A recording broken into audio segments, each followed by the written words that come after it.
tame me? What could not break me to feel so alive? Overflowing elation, ready for war, ready for war, ready for war, ready for war. Hunting for food and pleasure, I am now riches unknown. I rule in life, I rule in death, Viking warrior, I am the beast, rising ready for battle. I fought my best, exiled to faraway lands, shape-shifting into what is more fitting. The seas could not take me, war could not break me to feel so alive. Overflowing elation, ready for war, ready for war, ready for war, ready for war. I see the bear in me, eye to eye, we become one, drowning in hunting, devouring you. I am the Bear King.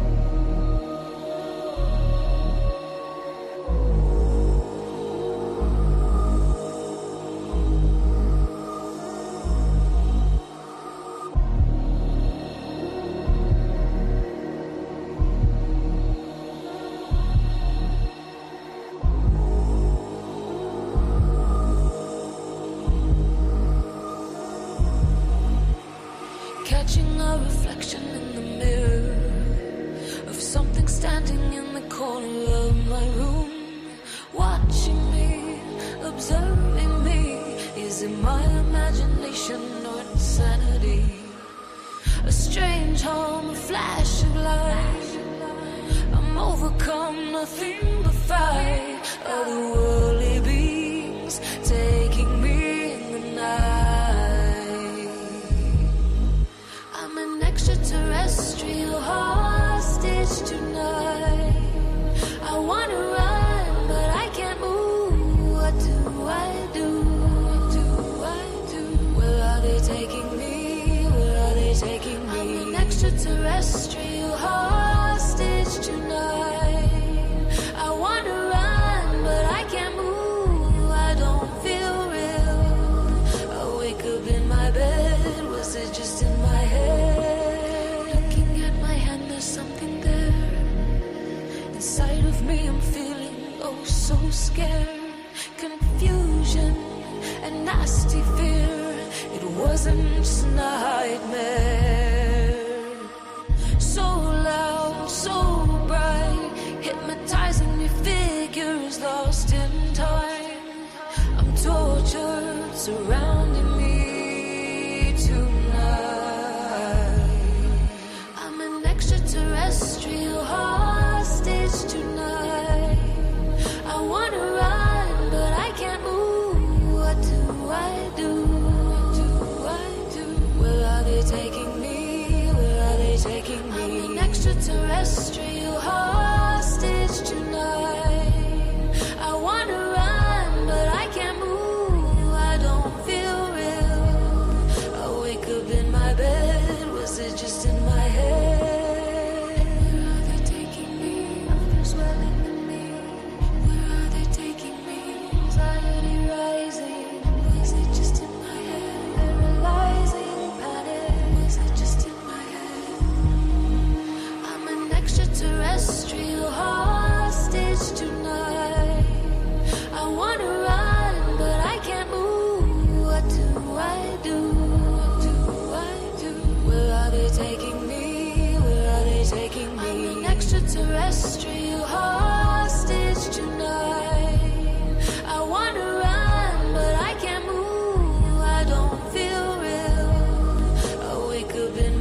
bedroom shadows, cloaked and haunting me, cold hand touching me, fear overwhelming me, tapping at my window. I can't bear to open my eyes, a breath on my neck, floating apparitions everywhere.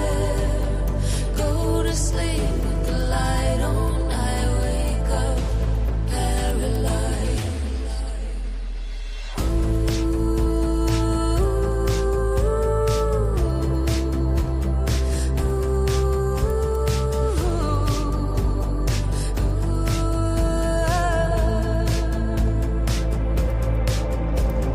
Ghostly apparition hovering over me, asking what it wants to know. I'm shaking now, it calls out my name, cloaked and haunting me, cold hand touching me, fear overwhelming me, tapping at my window. I can't bear to open my eyes, a breath on my neck, floating apparitions everywhere.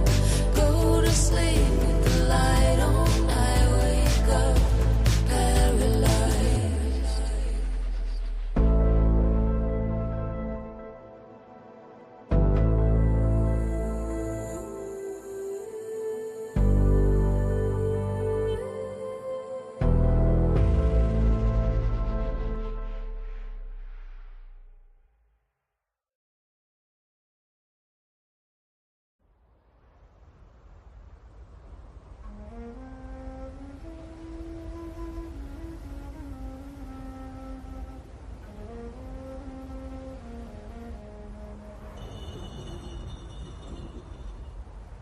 Entombed for 3,000 years, wrath growing in me. I have lived an eternity, suspended in darkness. Release me. Release me. Wasting in the running. Release me. Release me.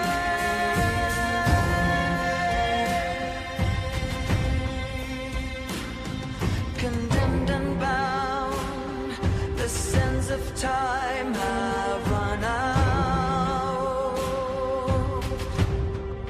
Curse fills the room, curiously open my tomb.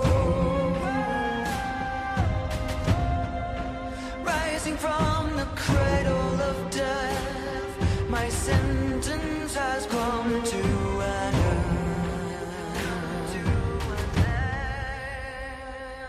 Release me, release me. Wasting in the running. Release me, release me.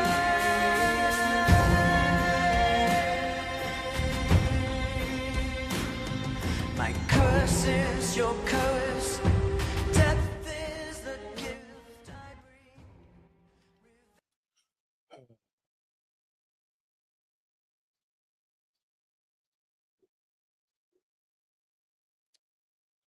All right, folks. Welcome to Paranormal Roundtable. I'm your host, Josh Turner, and this is PRT Live stream. I don't think people really appreciate and understand the live stream the way that it is. I think people think that it's, that it's just, you can just do it. It may, it's an easy thing to do. It's really not. And anybody who does it, and some of the people who do it, I'm not particularly fond of, and some I am. But anybody who does it and who's good at it, I applaud you.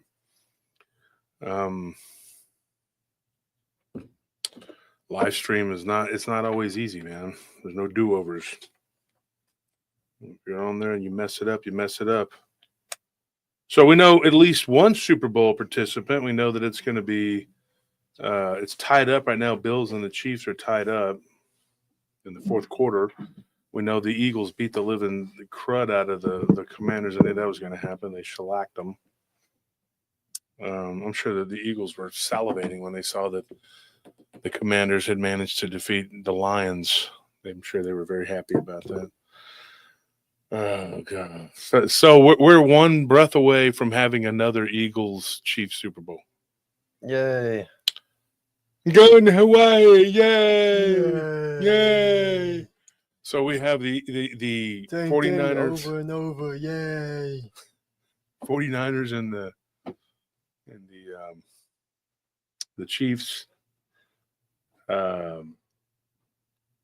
twice. And now we're going to have it with the Eagles twice, probably. I would love to see the Bills and the Eagles, and the Bills beat them 1,000,000 to -1,000,000. Yeah. That'd be great. I'd be stoked. I'd be like, yeah, this is a great Super Bowl. It's awesome. 4 of the Eagles players were unalived. That'd be cool. Oh my God. And then somehow, 3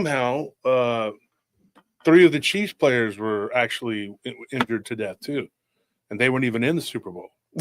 And those were all the refs. Yeah. You know, because the refs are their most valuable players. They're the 12th. The 12th man. Yeah, they definitely have a 12th man, and that's definitely the ref. Yeah. And I couldn't believe that Mahomes, I'm not going to say it, but I couldn't believe that Mahomes, he said, we don't get favored. That's ridiculous. Yeah, dude, whatever. You're spot on, just like you're acting when you do those Allstate commercials. Is it Allstate or? God. And I mean, it's always insurance companies or something. What is he? Is it State Farm? Allstate? It's For State what? Farm. State Farm. He walks over there with his big poofy head, and he's like, "Hey, Jay from State Farm, I just got this great new insurance. Oh, well, hold on, I'm getting a text from my friend, the ref. Oh, okay. Yeah, this is the referee that, you know, every time he refs my games, I never lose. I'm 8-0. They're like, and then the guy's like, oh, great, Jake from State Farm. Oh, boy. And then the acting, oh, my gosh. NFL players always are terrible actors. They're horrible. That's absolutely horrible because their job is to go out and play sports. Now, what gets me about the great Mahomes is that he can act when he's on the field. He can act. He can slow up and stop and then get pushed out of bounds and then go, and then fall to his death every time. Nobody believes that you're dying, dude, except for your dog. Well, he's in the wrong sport. He should be Soccer. a soccer player. Yeah. All that acting and flailing around. You know, when you leave the house every day, your dog's like, well, he's dead. I guess I'll starve to death, and he starts eating whatever's available because he knows you're gone for good. And then in the afternoon, you're back to life. Yay, you're back to life. Yeah, that's what happens to Mahomes every time. He dies on the sideline. He stands back up. He's the mummy. The refs resurrect them through necromancy. The mummy returns. Yeah. Speaking of mummy, we're gonna have a show coming out. It's going to be a really good one. We could have talked about this one all day long. We had a lot of stuff, and we left a lot of meat on the bone. No pun intended with that mummy. The mummy's like, carne. You mean curse, mummy? Carne. Carne means meat in Spanish. And before you say there are no Spanish mummies, I don't know if they speak Spanish, but Mesoamerican mummies are actually a very common thing. I had no idea like how many mummies stories there really are out there. It's just like people don't, it's like the vampire thing. They didn't put it together. Yeah. They don't put it together. They're like Hollywood or Holly Weird or Holly Gross, however you want to call it. Hollies are gross, just Hollies, period, whatever. There's some good Hollies out there. Well, Holly Berry Turner's pretty cool. She's really cool. I'm saying I was making a joke about Holly Weird, whatever, but yeah. I'm not really talking about people, but what I'm saying is that these what they've done is they've turned it into a cartoon. Yeah. It's like a big joke. Like, Mummy's like, oh, curse. No, it's not. That's not. It's not a funny, jokey thing. Curse. And then you got the Mummy movies and all the silliness, and it gets so damn ridiculous. Vampire mummies. And then vampires. Yeah. We're talking about the Mummy, but that's fine. Keep jumping around and being silly. Just whatever you want. You're welcome. You want to take over the show? Well, I mean, here's an actual point. Yeah, There we go. I Let think Nelly we'll take do it much over. better if I do. Okay. Here, No, I'm here, lying. I'm lying. Don't do that. Let's put the camera right on you. No. But no. So like I mean I think that it's at least partially kind of a coordinated effort, because if you want something that is actually real in some facet to be not taken seriously, just portrayed in fiction over and over and over and over, just fictionalize it and turn it into a joke. Yeah, in TV and movies, TV shows, books, just fictionalize it over and over, and you saturate the market with fictionalized accounts of it, and people think that, oh yeah, that's not real, it's just stories, Chris Anderson, you're a cannibal. Chris Anderson says he is cooking steaks and man and cheese. I prefer man flesh. Are you an orc? I thought Chris thought he was a pretty normal guy until you've admitted now that you're a cannibal. What in the hell are you doing, man? I mean, maybe he's an orc. I'm shocked. He likes man flesh. I think he's just a Looks like meat back on the menu, boy. he's got the Dahmer cookbook Yeah, going on out there. yeah. Tell me how that hunk of taxi cab driver comes out. How does that work with the Uber? It was uber delicious. So no, but you know what they do though, for real, they've turned it into a big joke where zombies are a joke, werewolves, vampires, mummies, it's a joke. Folks, I'm brave enough to sit up here and tell you that it's not a joke. They're not a joke. It is absolutely not a joke. When you take something from a tomb, we get into it on the show. It'll come out on Tuesday. It's the Curse of the Mummy. You have no idea how much this actually happens. And you know why? Even though they've found mummies all over the Americas, they found them in the Grand Canyon. You know that? Some of them are giants. There is something to this whole thing, because when they unearth these people, some of them are people, I don't think they're all people, there is an energy that's unleashed, and I think something happens. Now, I don't think that every time you stumble upon some bones, you're like, oh crap, I'm cursed. That's it. I kicked the deer carcass. I'm doomed. What I'm saying is, when you disturb things, that things happen. And when you take things, they're not all just pretty little trinkets and beads and whatnot. They could have something more sinister. And I think that back when these mummies were being interred all over Egypt, and when they interred these beings, they had things that were buried with them. I think some of it might have been for safekeeping, because they thought at the time people weren't going to be as ridiculous as they became and willing to grave rob. Because if you buried something with someone, whatever, they were like, well, that's off limits. Don't mess with it. I gotta scratch my back if I can reach it. Well, people stopped believing over time. Yeah, and then they cared more about money than they did whatever. Napoleon, when he went into Egypt, he had to literally threaten his men. Two things: he had to keep them from grave robbing and stealing. He threatened to shoot them, and actually a couple of them did have to get shot. And then they had to stop the porters and people that worked for them under the threat of death to not. And believe it or not, it was Napoleon and his generals. They were superstitious. They didn't like. There was something that happened. I read a book. It was a real deep dive, and I can't remember the name of it. I showed you, Anthony, years ago, where they were talking in the book about how Napoleon believed that some of his men were getting ill because they were going into the catacombs of these tombs. And I mean, there were some good things that came out of it. The Rosetta Stone, obviously, but this was not something to be taken lightly. They came down with a really bad fever and they never recovered, and they started calling it like Cairo fever or whatever. But this is not a joke, folks. And I do believe that there are curses attached to these things. I think vampires have been able to fly under the radar, no pun intended there either, because people take it as a big joke and they're like, oh, yeah. So there are YouTubers and Instagram people who jokingly claim that they're vampires. And I don't think some of these people are joking. Yeah, I don't either. I think they're being damn serious, and it's like, ha ha ha, ha, and then they're joking, and people just laugh it off because they don't realize what's happening. And soft disclosure is a very real thing. The alien hive that we talked about in South Africa, in that crater, that's definitely soft disclosure. They look like those xenomorphs. Everything that they do, they put it out in front of you, so then they can say later on, well, we told you.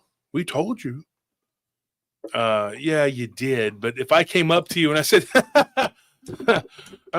funny thing, this is really, you're going to laugh. I'm telling you, you're going to laugh. I just shot your parents. It was totally, it was funny. They just fell over after I did it too. And I was like, holy crap, didn't know the gun was loaded, but it was. And now you're an orphan. How about that? And then they're going to kind of go, oh, okay. Until they walk inside and realize that you actually did it. You know what I mean? I unalived your family. But it's okay because I told you. Hold on one second, folks. We'll be right back.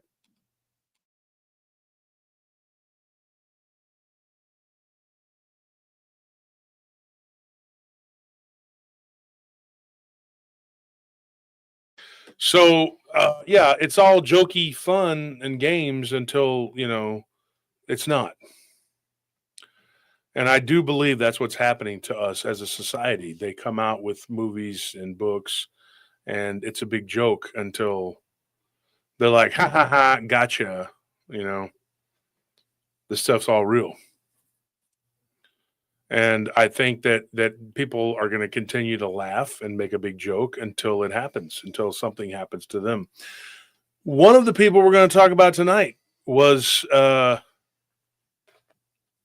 got to say, I didn't feel sorry for him. He mocked his fellow experiencers because he's now one. He mocked me. In the background, when I was talking to these guys, he was always making a joke, thinking it was funny, saying silly things. And, and I'll be honest, Jojo, he was involved in it too at first. Like he admitted he was once like that, from the Hernandez Ranch. Mm-hmm. And one of these stories comes from the Hernandez Ranch. And let me get the guy's name real quick. He gave me his first name. And it was a big joke until it wasn't. And it had to be a hard thing for him because, you think his name is Chris. And so Chris, we'll call him Chris M. Chris thought it was funny, and he made fun of them quite a bit. And he asked to go deer hunting. And in fact, where Robbie, if you know about the Hernandez Ranch and the stories from the Hernandez Ranch, the encounters, Robbie was once at a deer stand. And I don't remember if I told that story on somebody else's show or my show or whose show, y'all show, whatever. He had something really terrifying happen to him. Something chased him on a four-wheeler, and then he ended up in a tree. He got treed by this thing, and the bull saved him. Thing about that bull was it was just as likely to go after him as it was, The question, though, can a dog man take out a bull? No, I don't think so. I doubt it. Unless this thing is some inner earth being that is metaphysical, that's using metaphysical abilities, then maybe, yeah. If it's straight up just a physical thing, no way, because the bull outweighs it like by 4 times as much. And bulls are very cantankerous animals. The animal's named Yeah. Simon. You remember Simon? Yep. We've seen pictures of this guy. We had some. I think we've shown them before, but There's a reason that bulls were revered throughout history. yeah. And now I can't remember what kind of bull he was. I thought he was a Broford, because some Brofords are so cantankerous that if some of them have horns, some of them don't. Mhm. But when they do, they try to get rid of them because they're so. But I don't think he was Broford. Somebody had corrected me, and I can't remember if it was Jerry or somebody. It wasn't Jerry. It was somebody else that said, no, he wasn't a Broford. He was something else. Anyways, he was a very cantankerous animal. He gored one of his own offspring, and then he attacked a horse. A lot of times, cattle are kind of afraid of horses. Horses will kick the shit out of you. Yeah.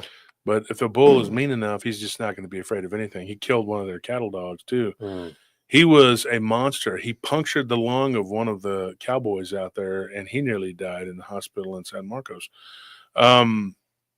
This is true. This is a very mean animal. He was used to ride. They got him, they were going to try and ride him, and he was just so mean, he wouldn't stop.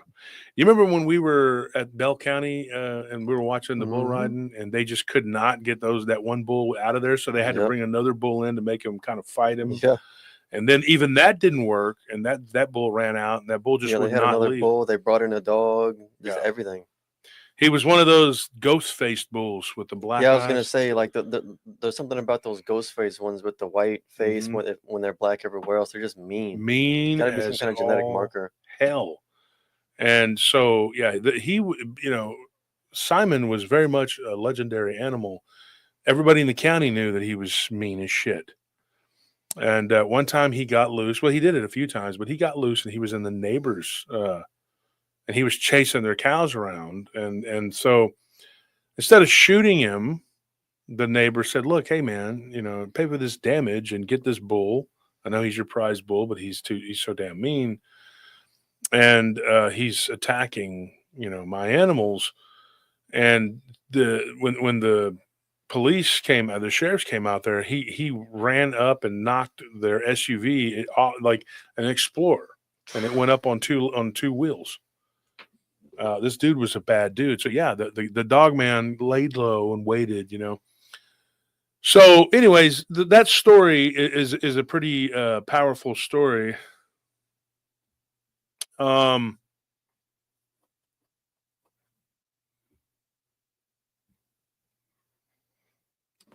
Reading some of the comments here. When you have an animal like that who is so hyper aggressive and it just can't be tamed, it's not like you can do with him. They used him to sire, I think, something like 30 something other bulls. Mm-hmm. Like so they would sell his offspring for thousands of dollars. And so yeah, they did this other thing where they saved their DNA, I guess you want to call it that. Yeah. And so they still to this day use it. I believe that's what they were saying.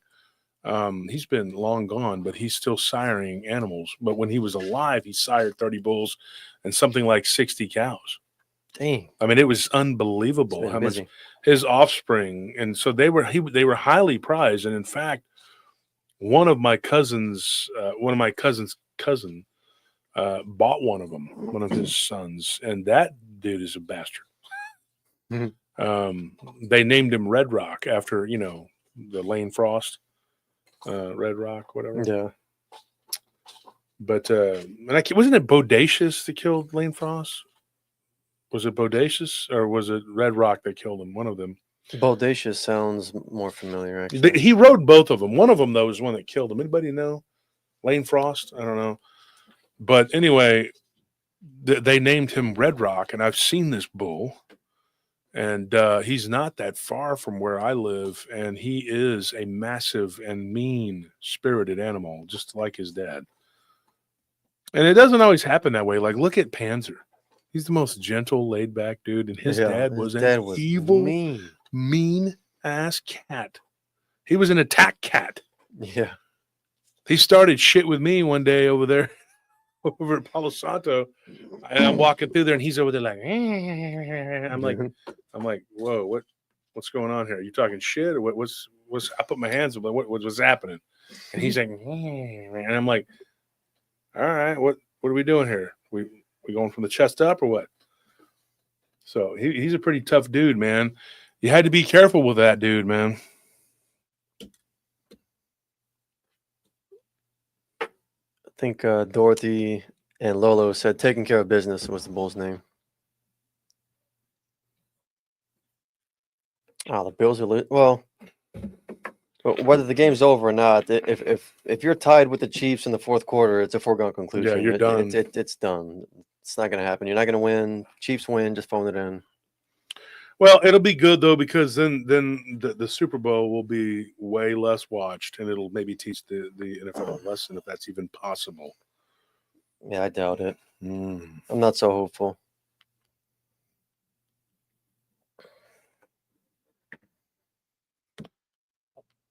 So here's a weird thing. Me and Anthony found a Mandela effect.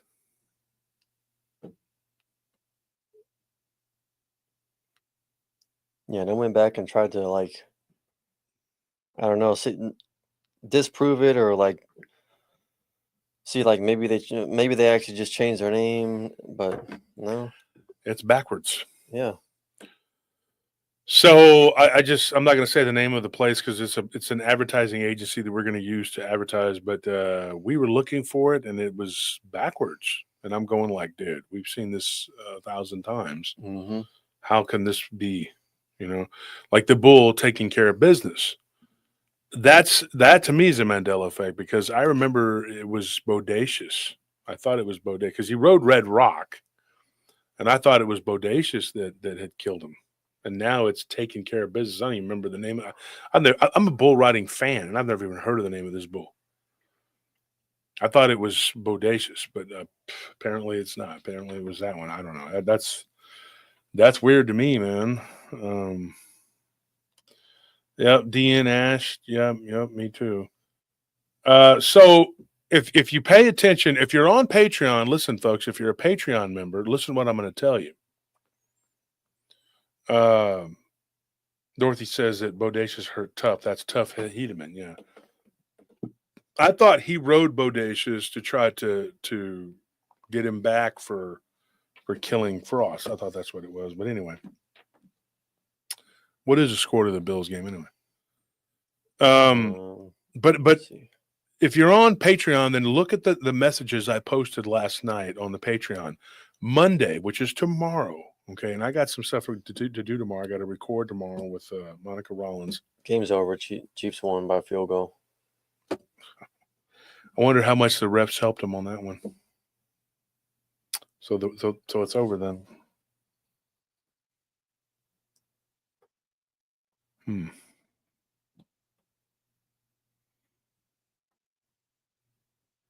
So anyway, the bull that we were talking about, Simon, he never even got to make it to circuit because it was so ridiculous. Like every time they would try to, they just couldn't do anything with him. And so he's one of those bulls that he was going to hurt himself or somebody trying to even get him into, somewhere. It just wasn't going to happen. I mean, and so they didn't want him to be hurt. And so if there was enough money in it, they were going to say, hey, okay, his uncle was going to sell him and let him be ridden, but he was just too damn mean. I mean, and sometimes that happens where things are just too much, too mean. And that's how this bull was. And he is a part of this story too. But there's two different stories I'm going to tell from Hernandez Ranch. We'll start off with those. Unfortunately, the Kansas City Cheaters won again, and Mahomes will be going back to the Super Bowl because that's what the league wants. And so the league gets what the league wants. That's why I don't watch anymore. I bet I watched only maybe three games this whole year. That's all I watched. I watched the first game, and then I watched the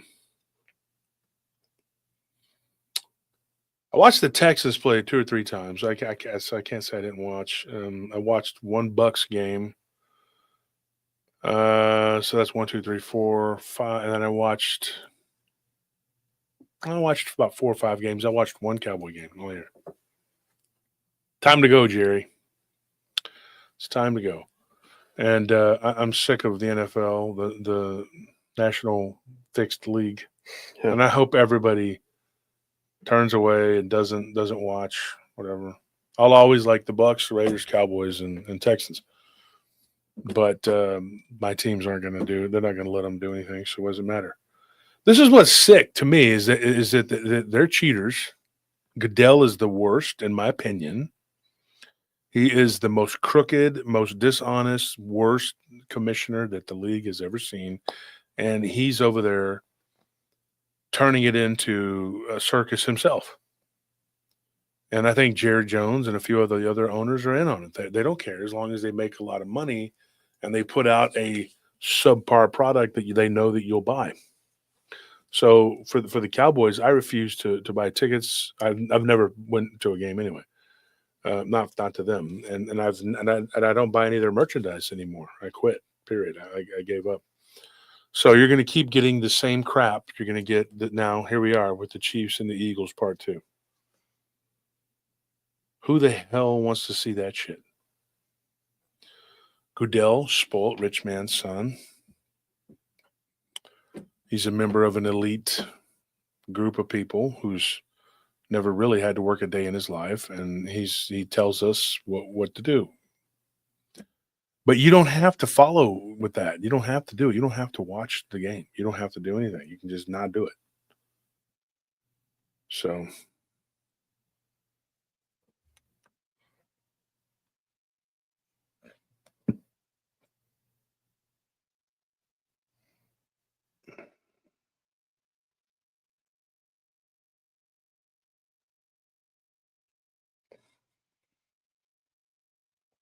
yeah, I like the Red Sox, man. They're Astros, Rangers are my 2 favorite teams. They're tied for first, and then the Red Sox are my number 2. And then my number 3 favorite team is anybody who beats the Yankees and the Dodgers, especially the Yankees. So we had a good time the day we went to get this. We went to the gun show. I still got a little bit of the residue from the stamp on my hand. So yeah, now before somebody says he went clubbing, I try to get it off of there, because my enemies will take anything. This is how weird they are. They watch every single thing we do. They watch every single thing that we say. They were commenting on the 3-hour and 30-minute mark from Friday's show. Yeah. Well, they were commenting as the live stream was going, or they were like making all these posts while the live stream was going. But I was shocked that they were still talking at the 3-hour, 30-minute mark. They were still talking about it. Like, that means that you watched every minute of the show, and they're watching every minute of the show here. Yeah. Tito, he says, I love the Raiders. I do too, and I wish they would win, but the league doesn't like them. Simple as that. So we're going to keep getting the same bull crap because Goodell wants what he wants, and so he gets it. And the rest of the little jackasses that are involved in it, they pick what they think is going to make money. So, but here's what's going to happen. A lot of people don't want to see this Super Bowl. They don't want to see the same teams playing each other. So enough about football. Look, this is what the problem is. In this community, if you're more worried about making content based on hating somebody rather than actually doing something, we're just going to keep spinning around in circles, or they are anyway. Mm-hmm. And then you're going to get mad. It's a self-perpetuating cycle because they feel like they're being shortchanged, but they're shortchanging themselves. And so they get madder and madder and madder because nobody's watching their material or their favorite YouTubers' material, which I don't know why. Oh my gosh, why that would be their favorite YouTuber, but they like those people, and they believe their lies, and so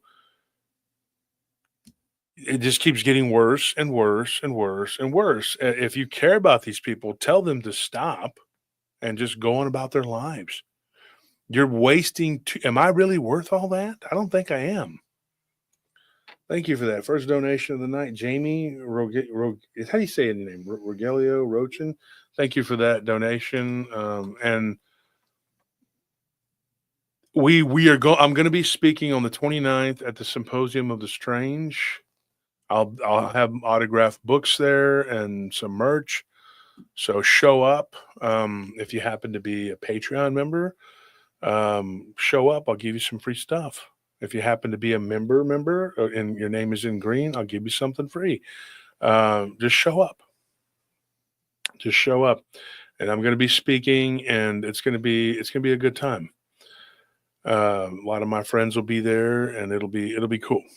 It's gonna be a good time, and it's gonna be laid back. I'm just looking forward to going to San Antonio and having a good time, and then afterwards, I'm gonna go by and see my friend Ken Gerhard and Celine, very dear friends of mine that live in San Antonio. So I'm looking forward to that. Looking forward to seeing Chris. What's his name? Brian Edwards. I'm very tired. I have not slept for crap. Christopher Jordan, Rod Nichols. Hopefully Edward Monge will be there. Hopefully he shows up. He's doing a documentary. It's almost done. And should be a good time. And it will, at this point, it's the only engagement I have planned. I have been asked to do several things over the last few months, and I've turned them down. Because these people, I don't want them turning things into a circus. The conference was a huge success. We did very well, and we brought people together. And now all they've done is try to tear it down since the conference. But they're not going to win. They keep saying that our numbers are in decline and all this other crap. I talked to Nick Valenti. And they were saying, "Oh, he's not going to come to your show because he knows what you are." I don't know what you think I am. I think I'm a good host of a show. That's what I think I am, and a lot of people agree. And Nick said he's going to come on as soon as I let him, as soon as I'm able to bring him on. So his daughter. That insinuates that he was lying, and that's not the case. Nick Valenti doesn't lie about things like that. His daughter's in the hospital, or she was. And so he was highly offended by that messages that you put on there in that sick little group. I can't believe this. You got to stop, man. You're making yourselves look ridiculous, and you're aggravating people. There's no reason for this. Like I said, I'm not worth it. All this energy and time you're putting into me, But just so you know, that's what's happening. Nick is going to come on. Probably not. It's going to be this weekend. It's going to be Jason Bland the next weekend. So, yeah, next Friday is Jason, and then after that, he'll be on. Well, thank you, Joseph. I appreciate that. I think I am. But the gun show was interesting today. So we went to the American Gun Show. They had one there in my hometown in Taylor, Texas. And a lot of cool stuff there. Not just guns. I mean, they had guys there, and gals making crafts and selling jerky and cheeses. And, I mean, you name it. They had all kinds of stuff there. The one thing I missed, the first day I was only there for like an hour, and we didn't get really much time, so we went back for like 3 hours today, and it wasn't even enough time to see everything. They had somebody that was making these little I don't know what they're like, little dragons or whatever. Did you see those? Yeah. I didn't even. I wanted to go back. They weren't there today, and so I wanted to go back, and I didn't see them there. But I didn't get to see them. But it was a great time, and I got 3 3 different stories. One of them, Anthony, you had taken off and you left me there with Maddie. hmm And I don't know, you had gone to get some. You came back munching on food, so I don't know. You got something to Yeah, I eat. got some coffee and breakfast tacos. Mm-hmm. I was hungry. Thank you for that donation, Evan Tabaldo. And Evan, don't forget you won the contest. I believe you won a hoodie. Hoodies will not be mailed off until like tomorrow. Should be or will be mailing off for the shirts. If you don't get your stuff and you were missed or something, just re-email us and we'll get it out to you. Whatever it is that you won. Send your mailing address and your shirt size and what your handle is and what you won. And so we did the hoodie giveaway. Was it yesterday? Yesterday? Yeah. Or Friday? We're going to do a hoodie next Sunday? giveaway again Yeah. tonight. Yeah. And so the end of next week, which it will be the beginning of the following week, that's when we'll mail off for the hoodies, the first round. So, and one last thing, tomorrow, show up for the meeting on the Patreon. If you are a Patreon member, we're doing a live tomorrow night for the Patreon, strictly for the Patreon people. It's not, we're not going to do a whole bunch of storytelling and things like that, but we're going to go over a lot of different stuff because we need to make sure that everybody in the Patreon gets their. Want everybody to, I see Scorpion. Where's D? He's not in here. So I don't know. I want everybody that's a Patreon member, you will be able to talk with me and interact with me. It's going to be a really cool live, and you can join the live stream because I know there's not going to be a ton of people there because it's the Patreon. And so there's only so many Patreon people. And for all I know, there might only be 10 of us. I know there's quite a few people on Patreon, but how many people will show up? I don't know. That particular the Patreon should be about 6 or 7 tomorrow. Mm-hmm. And so if you're a Patreon member, be looking for the live stream, and it's just going to be us talking, and you can come on and join, and we're all going to talk together. Yeah, and it's not something that's going to show up publicly on our YouTube channel. The only way you can access that Patreon kind of Q&A, I guess, is if you're a Patreon member, we're going to post it as a post on our Patreon page, and then you click on that link, it'll take you to YouTube, where you can you can watch the stream on YouTube, but only through that link. So it's going to be an unlisted live stream. You can only access it through that. You're not going to be able to just search it or go directly to our channel and join that live stream. You can only access it through the link that's going to be posted on Patreon. So just be on the lookout for that. Yeah, and it's going to be a lot of fun because it's just going to be us. It's not going to be a lot of people. But however many people show up, the better. I mean, the more people show up on the Patreon, we're probably going to start doing it. Right now, we plan to do it every couple weeks. Maybe see how it goes. But I think if the Patreon grows, we'll probably do it once a month or twice a month. But then we'll do it more. And it's and there's gonna be a lot of little things that you're gonna get that you're not gonna get from just the regular show. And we're gonna talk about some things, previews that you're gonna get, upcoming episodes, and we're gonna talk about just a lot of things. There's gonna be a lot of stuff that we're gonna go over.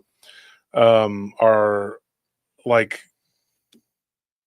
what do you call it? I'm so tired. What is it called when you have your projects that you're doing? Mm-hmm. We're going to discuss projects, books that are being written, and you can ask personal questions, things like that. It's just going to be me, talking to the fans and coming on the show, on the Patreon, and just all of us talking together, and you're welcome to tell your story. So I'm not going to put my stories out there behind a paywall. If I tell them on the Patreon, you'll get them first. But I will eventually tell them on the show, but no telling how long that's going to take. So you will probably be getting some stuff that the other people won't get, but they eventually will get it, but not as quick as you. And so then it's not exclusive. You still it's not get exclusive, but if somebody wants to come on and tell their story, that's up to them. They can tell it on the Patreon tomorrow night. Okay, so if you're not a Patreon member, join up, and if you are not a member on YouTube, your name in green, join up because you could be entered to win the hoodie giveaway tonight. So whoever shows up tomorrow for the Patreon will be first come, first serve when we get those tumblers made. And we are also doing something else for the Patreon members. For those that show up, we are going to be making an exclusive Patreon hoodie. So one of the things we're going to do tomorrow night is we're going to get together with the Patreon members that show up, and they're going to come up with the colors and the designs for their own exclusive hoodie. And what you decide will be what you get, right? So you want to show up tomorrow. So yeah, it'll be around 6 or 7 o'clock Central Time. It's very important that you show up, and you're going to be the ones that make the decisions on what you get for your exclusive Patreon member hoodie. So there you go. That's right. So we have a couple of hours here. Let's talk. Okay, so this guy Chris Martin, I'm going to say his name. He told me, go ahead and say his name. He didn't care. And then he called me back and said, no, I don't say my name. Then he said, okay, say my name. So which is it? Do I say it and then you get upset, or I don't say it and you get upset? So he decided to tell Robbie, him and Robbie grew up together.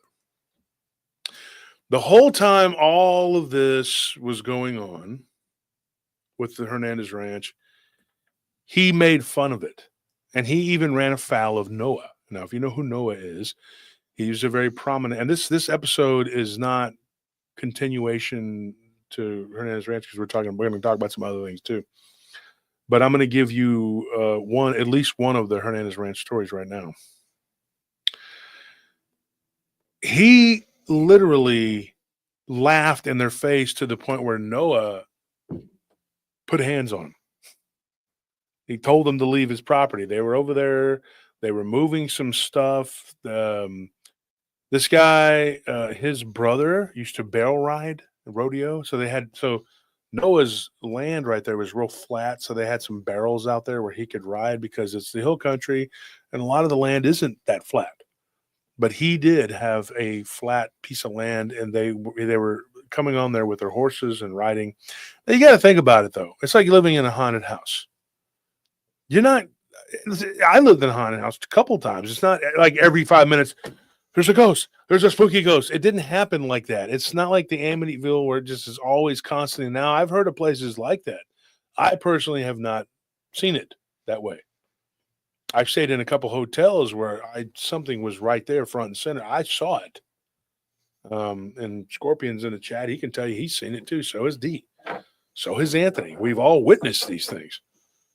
But it's kind of one of them things where they live in a place where there was Dogman activity, definitely Dogman activity. We went out there and we heard noises and stuff, and I was like, I'm leaving before dark. This isn't a place I want to be. Okay. Once out there with D and Scorpion, another time I took you, Anthony, and we went up to the gates of one of the main entrances, and it was getting dark, and I said, okay. And Time to go home. Time to go, because we weren't that scared, but it was, I don't want to be out there after dark. It was like on vacation when you show up to the Grand Canyon. Well, there it is. Let's go home. You just leave. Yeah. So but these people, the stuff does happen out there. It really does. It happens. And then we know somebody who bought some land right there adjacent to the southwestern part of the ranch. And now we know some people who bought some land northeast of that ranch. And we know some people who bought part of the ranch too. They've sold it and kind of sold it off into pieces.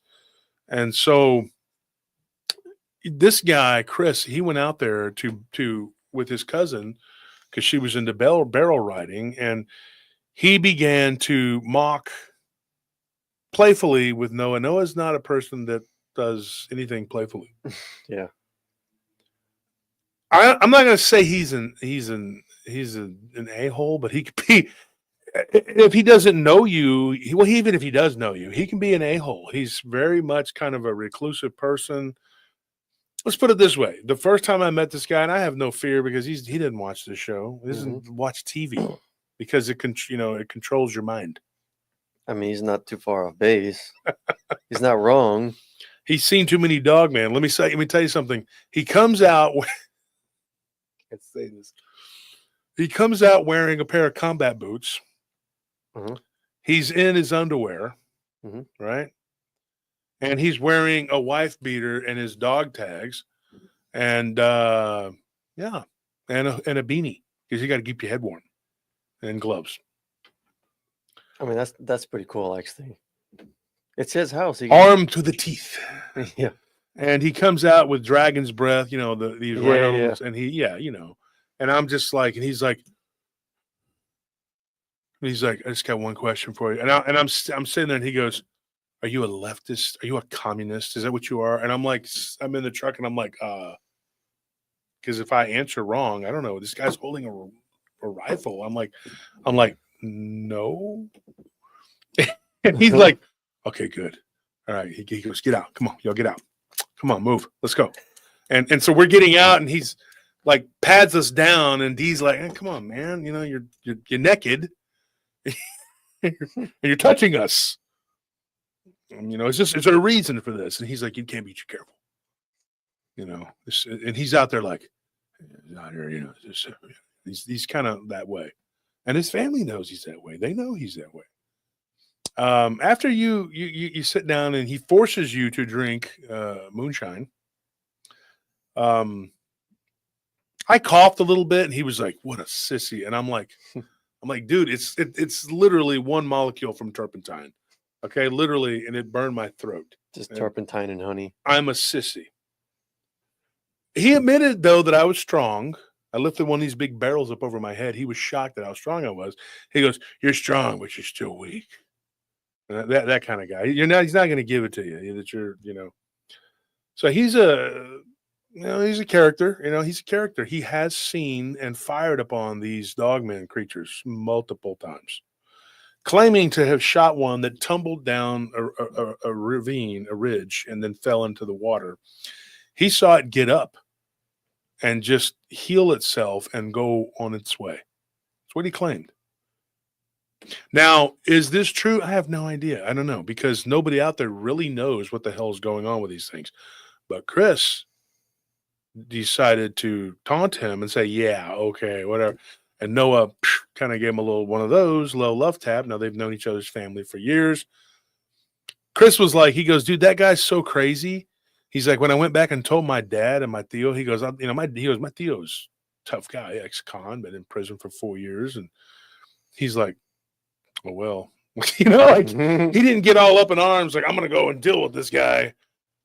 He's just like, well, mijo, don't go back over there. That was like, that was their response, because they're not going to go deal with this guy. That's like saying, I'm going to go grab Simon by the balls. It's not going to happen.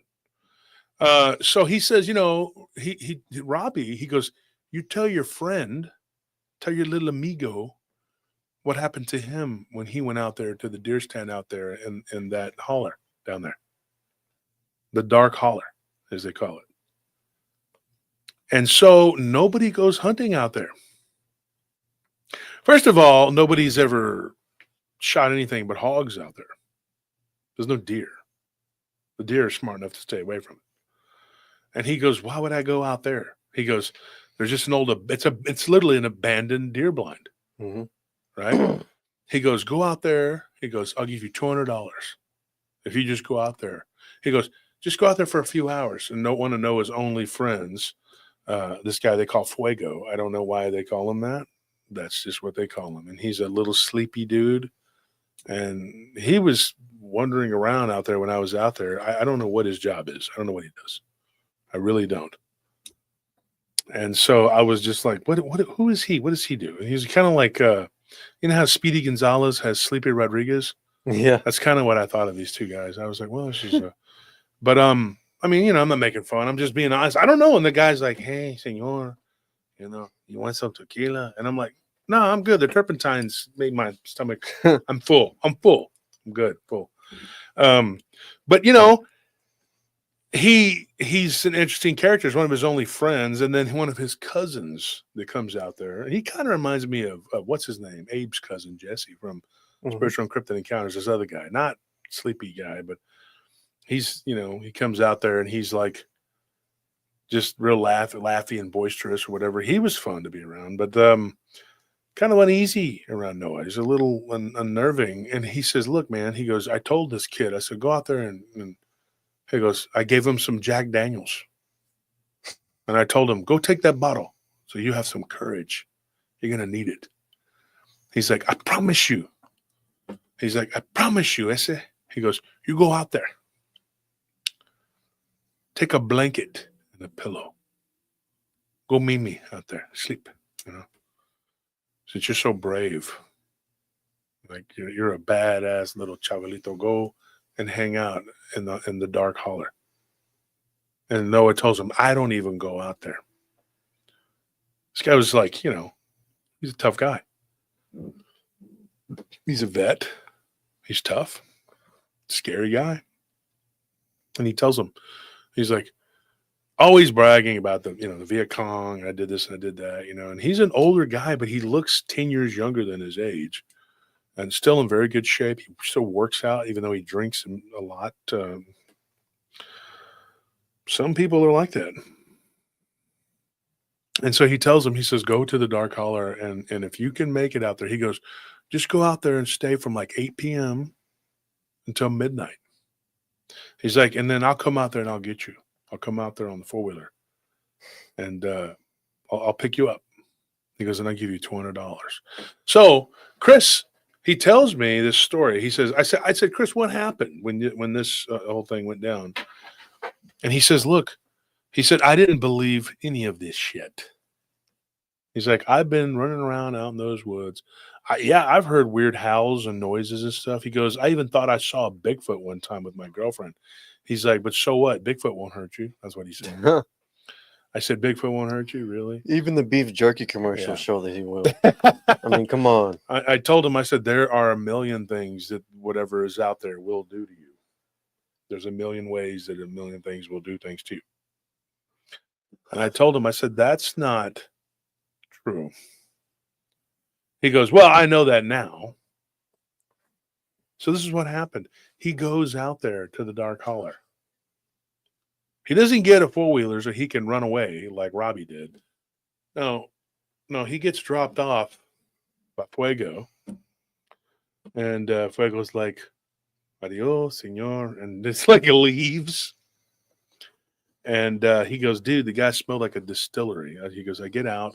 He's actually a pretty good storyteller. He's just a little embarrassed, I guess, whatever.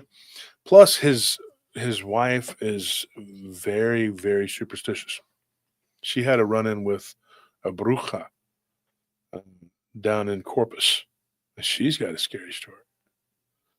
So he gets out, goes into the deer stand, whatever. He goes in there, dude. He goes, it's late summer, early fall. It's almost October. It was like a couple days before October. He goes, it was actually cool in that area. He goes, it was hot out there on the flats. That's what they call that land. He goes, but up there in that rocky creek, dry creek, he said it was kind of chilly. I couldn't believe the temperature changed, how quickly it changed. He goes, and then I noticed right there to my right, there is a hole, a rather big hole that kind of goes down into the ground. And I said, Chris, what do you mean it kind of goes down? It either does or it doesn't. He said, it did. It did. He said, and when I looked at that hole, I imagined a lot of tricks on me.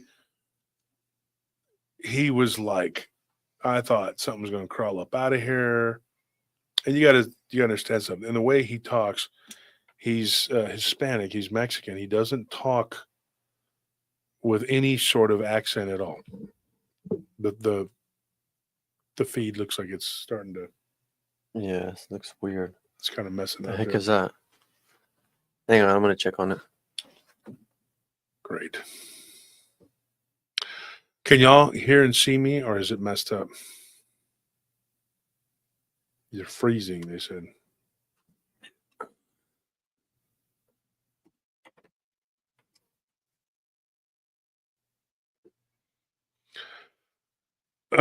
So he said, he goes, I was looking down into the hole in the ground, and I was like, so I texted Robbie because I had my cell phone, and he says, hey man, I'm out here in the holler, and he goes, did you know that there's a big hole down at the end of this thing?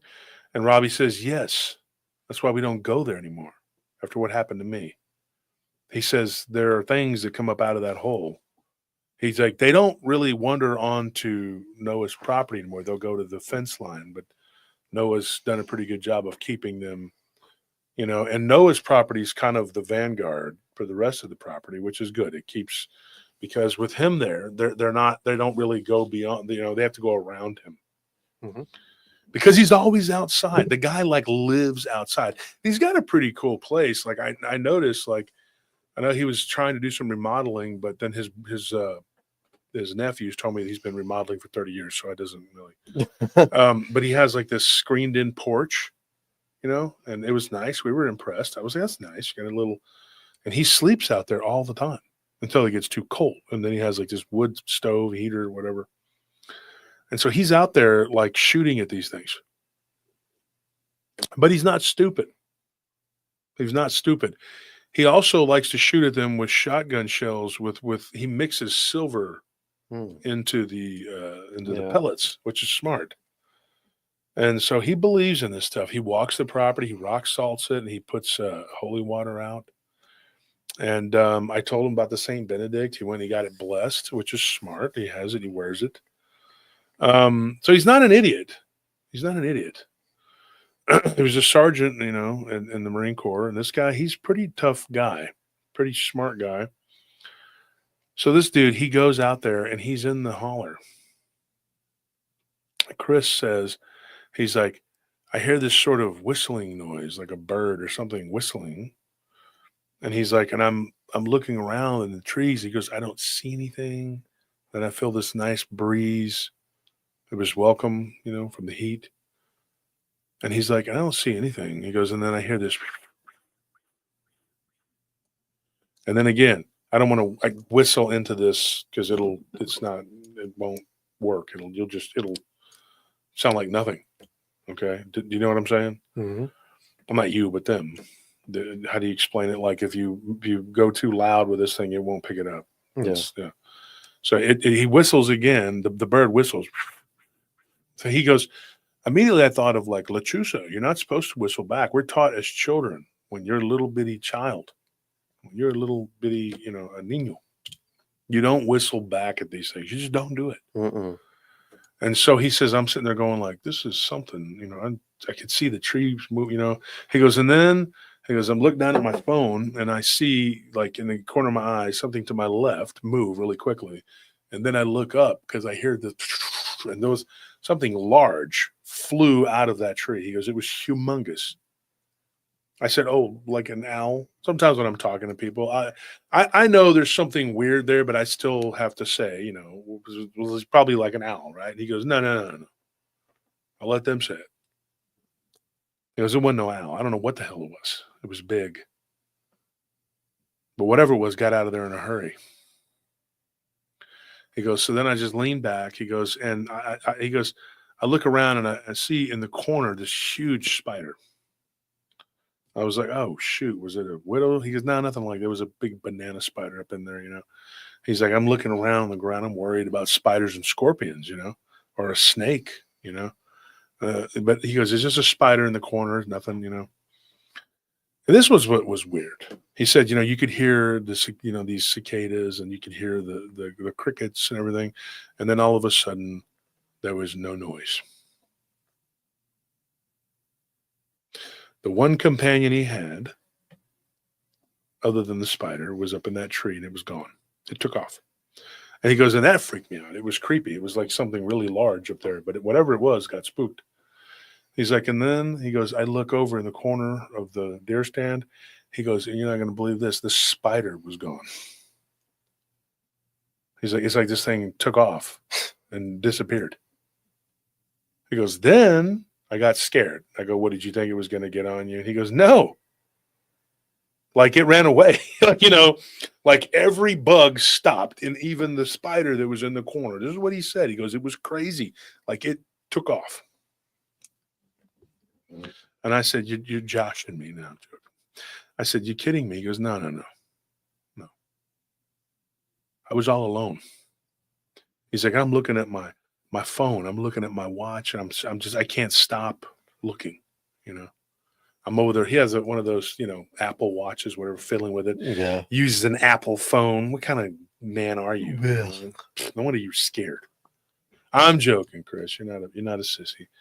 But your phone is. He really isn't. Like he trains for MMA, all this other stuff he does. He hunts, he fishes, you know. He's a country person. He's not a sissy. But this dude said, he goes, dude, I hear this noise, like something walking. And there's rocks, you know, in that little dried creek bed. It looks like it hadn't had water since the dinosaur days. He's like, and I hear it crunching.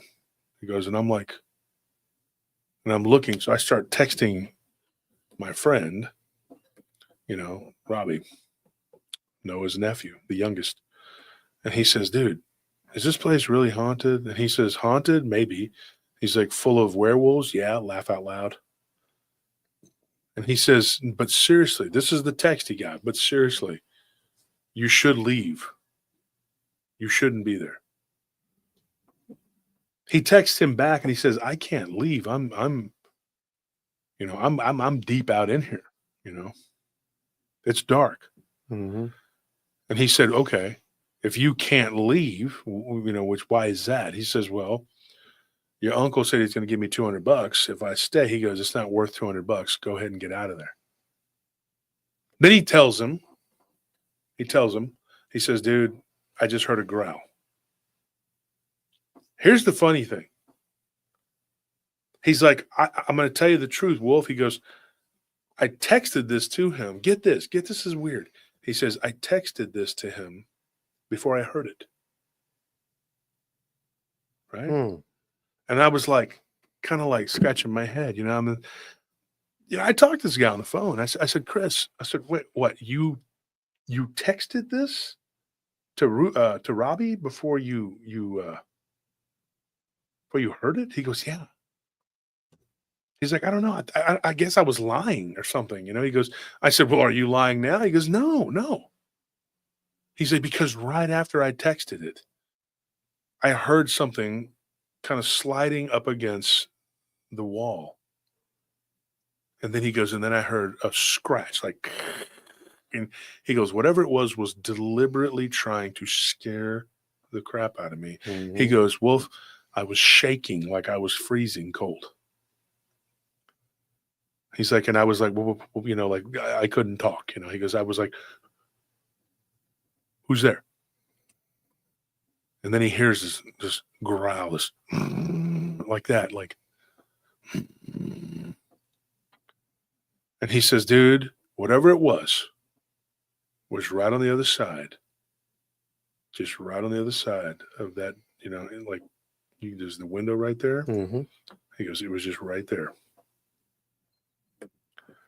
He says, I look down at my phone and something goes right to left. And he goes, I look up and I'm like, he goes, and I'm up against the back wall at this point, and I'm looking, and the door doesn't close all the way. It's just got one of those little, you know, what is it called? The little, I forgot, one of the hooks with the eye, the hook and eye. Yeah. And he says, he goes, dude, I couldn't believe that I was stupid enough to be out here. I couldn't believe it. Close that door. There's a bunch of people out in the hallway early in there talking, laughing, being loud, whatever. So it's our neighbors, whatever, outside. They all leave by like 10 o'clock on, you know, they'll be gone, but I don't want y'all to be able to hear it. So he said he had this hook and eye, you know, whatever. And he says, dude, I hear this thing like crawling. I could hear something crawling like on all fours. He goes, I've hunted a lot. And it sounded kind of like a hog, but but the hog would be, it wasn't making noise. Like a hog not making noise. Mm-hmm. And when he's telling me this, I'm almost like holding my breath too. I mean, this isn't like what happened to me, but I'm sitting here going like, whoa, I said, so what did you do? And he says, dude, I started crying. Can't blame him. He's like, I'm not gonna lie, man. He goes, I started crying. He goes, dude, I'm in my late 20s. I'm crying like a little bitch. I'm scared. And he goes, but I said, did you pray? He goes, yes, I was praying. I was praying. He goes, and I have this St. Michael that my grandmother gave me. And I always had it in my wallet. And I took it out and I was holding it to my chest like this. St. Michael, protect me, And he's like, Lord, in the name of Jesus, help me. I was begging God to whatever that was. I didn't want to see it. He goes, but I think he goes, if this would not have happened, I would not have believed. He goes, just then I see this thing, and what it was doing, it seemed like it was maximizing the fear in this guy. Mm-hmm. Like it was feeding on it. Yeah, because if it really wanted to, it could just smash through whatever door or wall and snatch him up before you had time to think. So it didn't want to just eat him. It wanted something more. It did. To me, because people do get taken and they do get attacked. I'm telling you the truth, folks. I'm not lying. When these things do this, it's like meat tenderizer. I'm not joking. Yeah, it's like seasoning it. They season you with that adrenaline. This thing turned, and he said, first I see like an arm come down, like I saw it move. He goes, and then it's standing right there. He goes, but it's so dark in that holler. He's like, my eyes are trying to adjust to the darkness. I see something moving in the darkness. And he's like, I knew that this thing was standing there. This thing had to have been 7-8 foot tall. Huge. He said it was a rusty brown color. That's the same color of the one that chased Robbie, if I remember correctly. I didn't go back to double check that story, but yeah, because I haven't talked to Robbie about it. Now, I did message with him briefly, and we were going to go over this story about it, and we didn't get a chance to meet, whatever. He had to work. He's a welder, and I couldn't have time to. And so he's, and he was working for his brother at one time, but now he's just welding, but he's out in West Texas. But the Hernandez, that's not their real names, but they're pretty good about messaging back. Like they're pretty good. They're good people. They're nice people. They're just not normal people who happen to have demons running around their ancestral property. Just like Craig, you stop and you look at these stories of what's happened to these people. And, I don't, like they all are very down to earth, normal people. Yeah. Except they have this weird thing that's happened to them, And did I say his real name? Is it Craig? What do we call him? I mean, that's the neighbor that owns the property. There's a name that we gave him. The Hutchins. What's his name? The Hutchins Ranch, it's not Hutchins, but that's there. We call him that. But like he told the same, like it's just a normal thing. This thing attacked him on a horse, knocked him off his horse. He's like, these things are freaking real. He goes, I went to a beer joint one time. He's like, and I was out in East Texas and I was selling some cows, he's a rancher.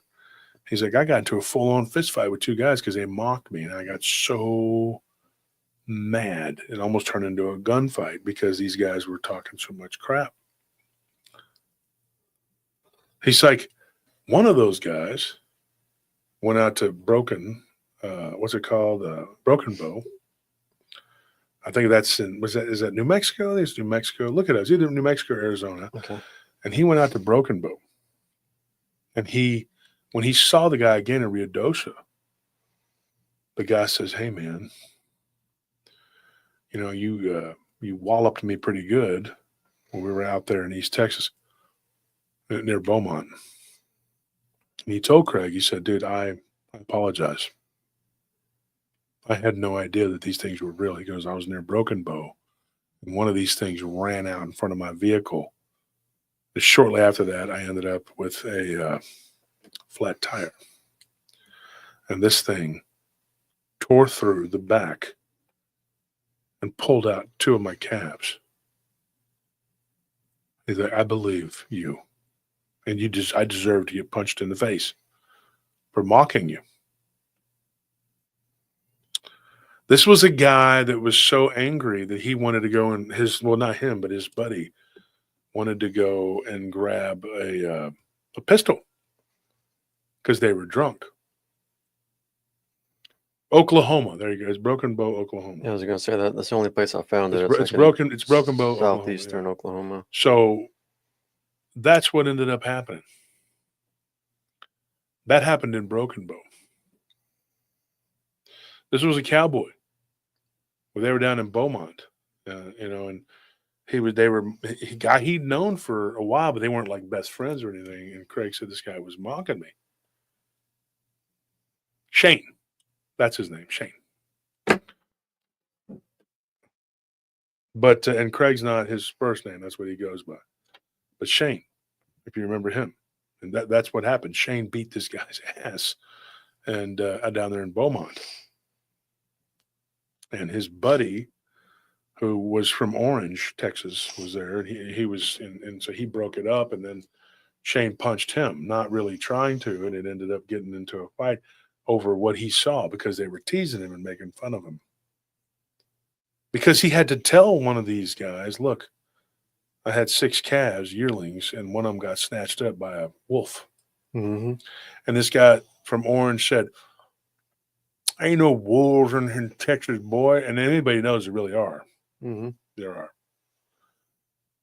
The guy that he fought with, I don't know the guy's name, but he said that guy told him, he said, "Yeah, there's wolves, but there ain't none of them over there." And where you from? And he said, "Well, I live by, such and such area." And he says, "Ain't no wolves over there." He said, "Okay, well, let's be honest. It wasn't a freaking," he said effing. It wasn't an effing wolf. It was a werewolf. How about that? And they had a good laugh. And then this vaquero who was sitting there, was drinking from Texas City. And he goes over there and he says, "Hey, hombre." He goes, "No mentiras. The hombre lobo. It's a real thing. I've seen one of these things." And he says, "Let me tell you something." He says, "Maybe you had one too many tequilas. There ain't no such thing as no damn werewolf." And then that's when he goes, "And I think this guy is just full of shit." And he spit right between his legs. And so Shane knocked the lid. And Shane's a big dude, isn't he? Yeah. He's a big guy. He's 6'4", or about 250. Knocked the living hell out of it. Knocked this cowboy right off his feet. And then his buddy tried to break it up. And then he punched his buddy, who was kind of neutral. And then that guy got mad. Next thing you know, it almost turned into gunplay. Luckily, it didn't. So these boys, they've been living out there. They know that this stuff is real. And Shane's brother he's kind of like a miniature Noah. He runs out there and tries to shoot him because he's been hanging out with Noah too much, in my opinion.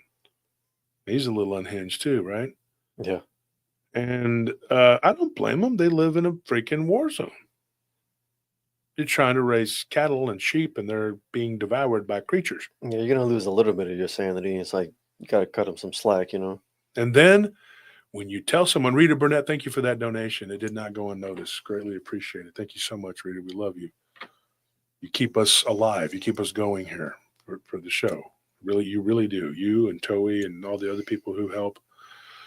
And so this vaquero, he starts talking to Shane. And Shane, he tells him, he says, one time when I was at the oil refinery, and I'll tell that story in a minute because Shane gave me that one recently. Well, I'm old. Recent is like October. When you're my age, you're like the other day, 2017. You remember that? 2016. Yeah. um, Like it was just the other day. Wait, how long ago? The other day. Oh my, that was 9 years ago. that's like when I say over yonder. That's about 100 miles. Yeah. Over yonder, over the side of them mountains, over Yeah. the other side of them hills. Just around the corner. I grabbed the ball. I'm like, I bet I could throw this ball all the way to those mountains over yonder. Back in my day, I was unstoppable. You just throw it. It just hits one of your relatives in the head at Thanksgiving. Oh, sorry. I was aiming for over yonder. Sorry if I knocked your pumpkin pie and dressing out of your hand there. Why you have pumpkin pie and dressing on the same plate, I have no idea. People love sugar. But anyway, so he tells him, he says, this cowboy got on me, and we started fighting. He goes, and we're up there. We're in Ruidoso. He goes, this is right before all that fires and all that stuff happened. He goes, and that little boy told me, he says, I was in Broken Bow. And I'll tell that story in a minute. So remember those two. Let's go back to what happened to our friend Chris. I'm not going to lie to you. I was kind of smarty ass with Chris, and I said, you got what you had coming to you, bro. I wouldn't go stay in that holler. I've seen it from a distance. I wouldn't even walk through there. You couldn't pay me $600, $700, $800, $1,000 to go stay over there for 2 hours. I don't give a shit, especially when there's a big old hole in the ground right there. What do you think comes out of a hole in the ground? And he says, well, I hadn't been through this since I was a kid. I said, well, to me, you still are a kid. You're in your 20s, whatever. He said, no. He goes, when I was a kid, we went playing through there, and we heard some noises, and everybody took off running, and I laughed. And I threw a rock in the direction of whatever it was making the noise, and nothing happened. I said, how old were you, Chris, when this happened? He goes, I was 12. All my little friends ran, and I just kind of ran. I walked behind them laughing. He goes, and he's like, you're not going to believe what happened to me. He goes, I'm sitting in this stand, and it's only been 45 minutes. Robbie's texting me, telling me to get the hell out of there. I'm texting, telling him, can you please call your uncle to come get me, please? There's something out here, and tell him to bring weapons. He goes, I had a weapon on me. I had two of them, two firearms. Really nice gun. He had a 30-30. Mm-hmm. And he goes, and I had a big old 45. He's like, and I was too scared to even point them in the direction of this thing. Now remember, 12 years old. He's like, while I'm sitting there, he's like, I hear kaplunk right inside of the deer stand. He goes, I look down, and there's a rock. He goes, I kind of kicked it with my foot a little bit. He goes, it was a smooth rock with it was cut in half. And he's like, I'll never forget it. I just stared there, sitting there looking at it with this bastard. This is his words, not mine. On the other side of this deer stand, this deer bluff, I was terrified.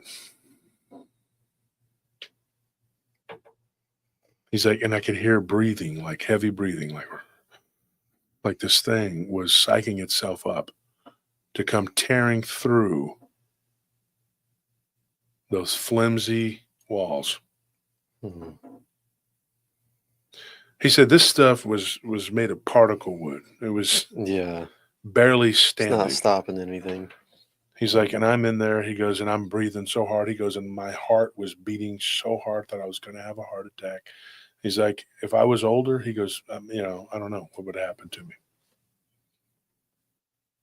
And I told him, I said, see, that's why I don't do that. I would do that. I would definitely do that, but I am older and I don't want that to happen to me, so I don't do that. But definitely not afraid. I'm not afraid. I just don't want to, I don't want blood pressure thing. I don't have problems physiologically. Go on. He says, yeah, sure. And he says, so this rock, he's like, it hit me. I was like, I threw a rock in the direction of whatever that was when I was 12. 16 years later, this thing is throwing a rock back at me. And I told him, I said, do you think that it was the same creature? He goes, either that or it saw me do it. I don't know. Could have been a different one. Who knows? He's like, but I got the courage to lift up my rifle. He goes, and I didn't care whether this was a human at that point in time. He goes, I did not care whether this was a human playing a joke on me. He goes, and I announced it. I said, if you're a person, I'm about to unload on your ass. He goes, my voice was quivering. He's like, stop playing games, man. And this part right here is one of the most terrifying things that somebody has ever told me. I'm going to tell you this, folks, and I want you to hear this. He said, this thing, I could hear one step and then another step.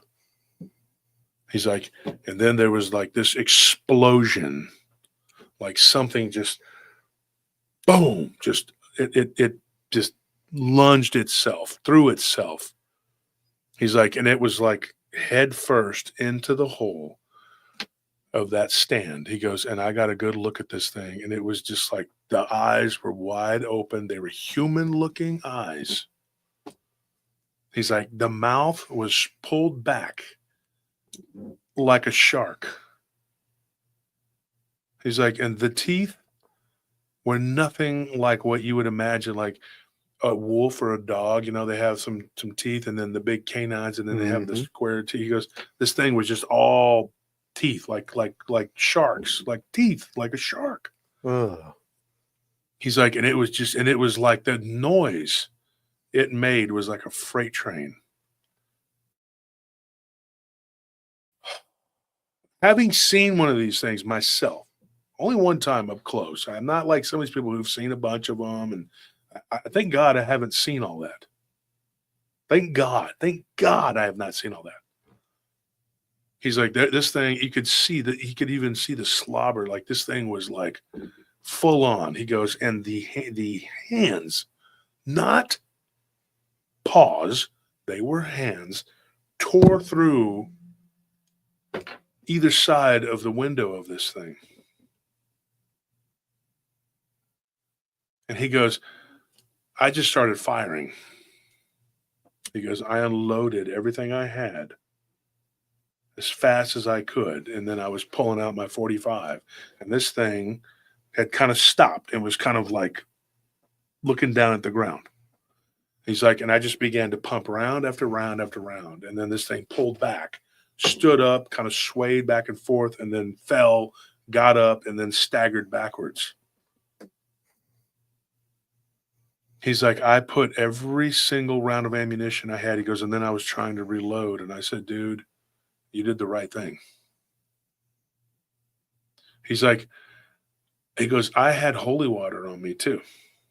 Because Noah, crazy as he is, he gave me a silver, like he had a rosary made of silver. Right? And he was smart enough. And he took my advice about the St. Benedict. He gave him a St. Benedict medallion, had it around his wrist. He's like, and he gave me these balloons, these water balloons. And he goes, and I'm thinking, what the hell is this? You know? He goes, I popped one of them when I was sat down. They were in a little bag. He gave me a little, backpack. He goes, I dropped one of them on the ground. Popped. And I'm laughing. I'm like, what is this? This guy's crazy. He's out of his damn mind. And I said, well, maybe. But even a broken clock is right twice a day. Mhm. And funny, because we were going to have Nick on, this before his daughter got sick. Pray for his daughter, please. Valenti told me, he's like, I don't go out and mess with these things without everything. Holy water, silver, just in case. Just in case. Mhm. And he says, dude, I threw these water balloons at it. I threw them one after the other, after the other, after the other. He's like, and then I heard this screeching, howling noise. And then I heard the loudest, most ungodly howl that you could ever imagine. He goes, and it was like 5 or 6 voices all at one time coming out of this creature. Mm. He goes, and I wanted to kill it. I go, that thing tried to kill me. It wanted to eat me. This isn't a joke. This isn't a make-believe. This is what happened. This is an encounter. This isn't a story. It is, but it's an encounter. This is what happens to people who go out there alone. And he goes, and then he goes, I'm hearing all this noise, this racket. And at the time, I can't even process what it is. And I see to my left, I look and I hear all this boom, boom, boom, boom, boom, boom, boom, boom. And then I see Noah. And I see Fuego pulling up. Then he learns why they call him Fuego.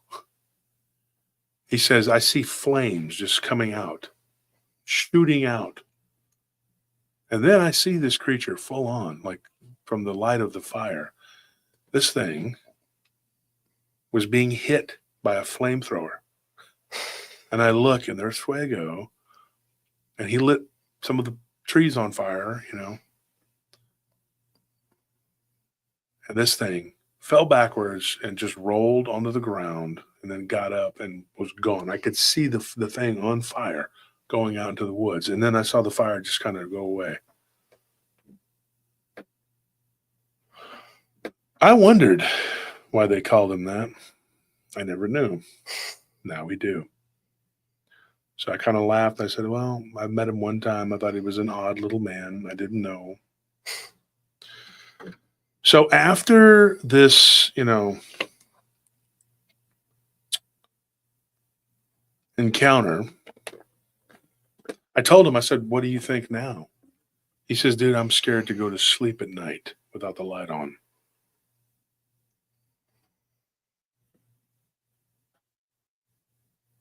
This happened like a couple years ago now, almost a couple years ago. He said, dude, I am terrified of that property. I won't go anywhere near it. He goes, and the fact that I even played around there as a child makes me want to throw up.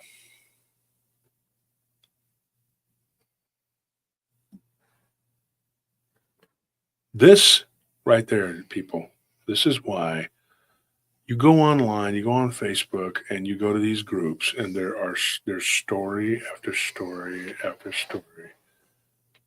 Yeah, you couldn't even read all of the ones that are given to them, any one of those groups. In one day, you wouldn't be able to read them all. Not all of them, but the bigger groups. Bigfoot groups, same thing. Story after story after story. I'm in a reptilian group too, same thing. This is not a joke. Don't believe these liars on TV that are trying to make this look like it's a joke, it's a game. These people live around these creatures. Not everybody has to deal with this. Mm-hmm. Some people just get the little bit of residual there. You got to deal with some weird stuff, whatever. And what was up in that tree? He said it was huge. It was large. Bigger than an owl. So I asked him, I said, that part right there is interesting. I said, what do you think it was? He goes, a lechuza.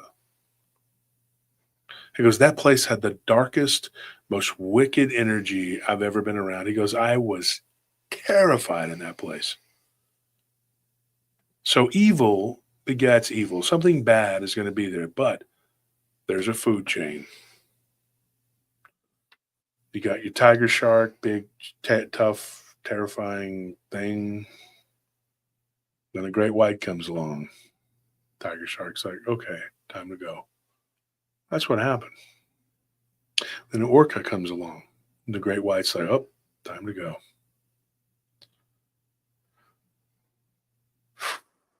Oh, yeah, there you go. Lead tracker. How you doing, lead tracker? He says, 100% wolf, but everybody, wolf, but everyone will deal with it when the day comes. You're right. There are people who know these things are real. They deal with these things. You know, one of the things that surprises me is how the Bigfoot and the Dogman, they and like speaking of Jerry and Ella Williams, right?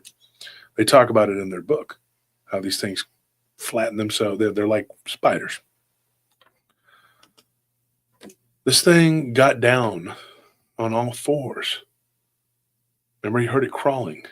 Mm-hmm. Huge, humongous creature. And he couldn't see it. It was crawling. So you imagine, if you will, how much energy it takes for something that large to just flatten itself out. But let me tell you this.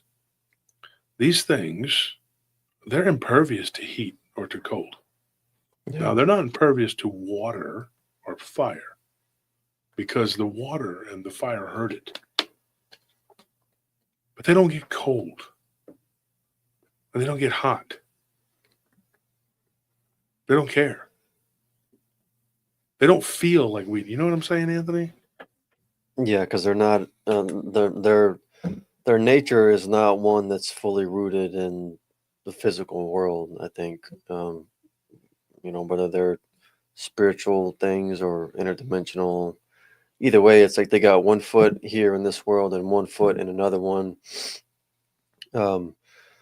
Like in the same way that, like, if you think of if you have just a ghost. I mean, whether it's summer or winter outside, like, what does it matter to them? It's not going to affect them. They're not, they're not. It's like they're here, but they're not here at the same time. It's hard to explain, Yeah. Exactly. Otherworldly abilities. Mm-hmm. And he says water with a question mark. Yes, like holy water, divine water, whatever. To me, it's baffling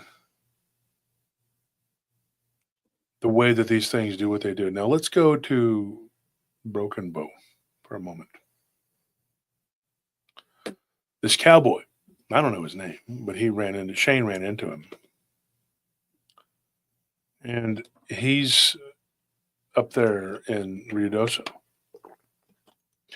And Shane's like,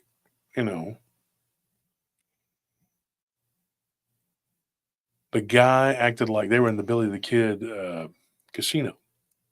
And he's in there and he's like, the guy acted like he was remorseful. He was sorry. He goes up to him and says, hey, cowboy, I ain't trying to fight. I just want to tell you that I apologize for what happened down in Beaumont. It was actually outside of Beaumont. He said, you were right. And he goes, at first, I wasn't even really paying attention. My wife was with me. She was playing some slots.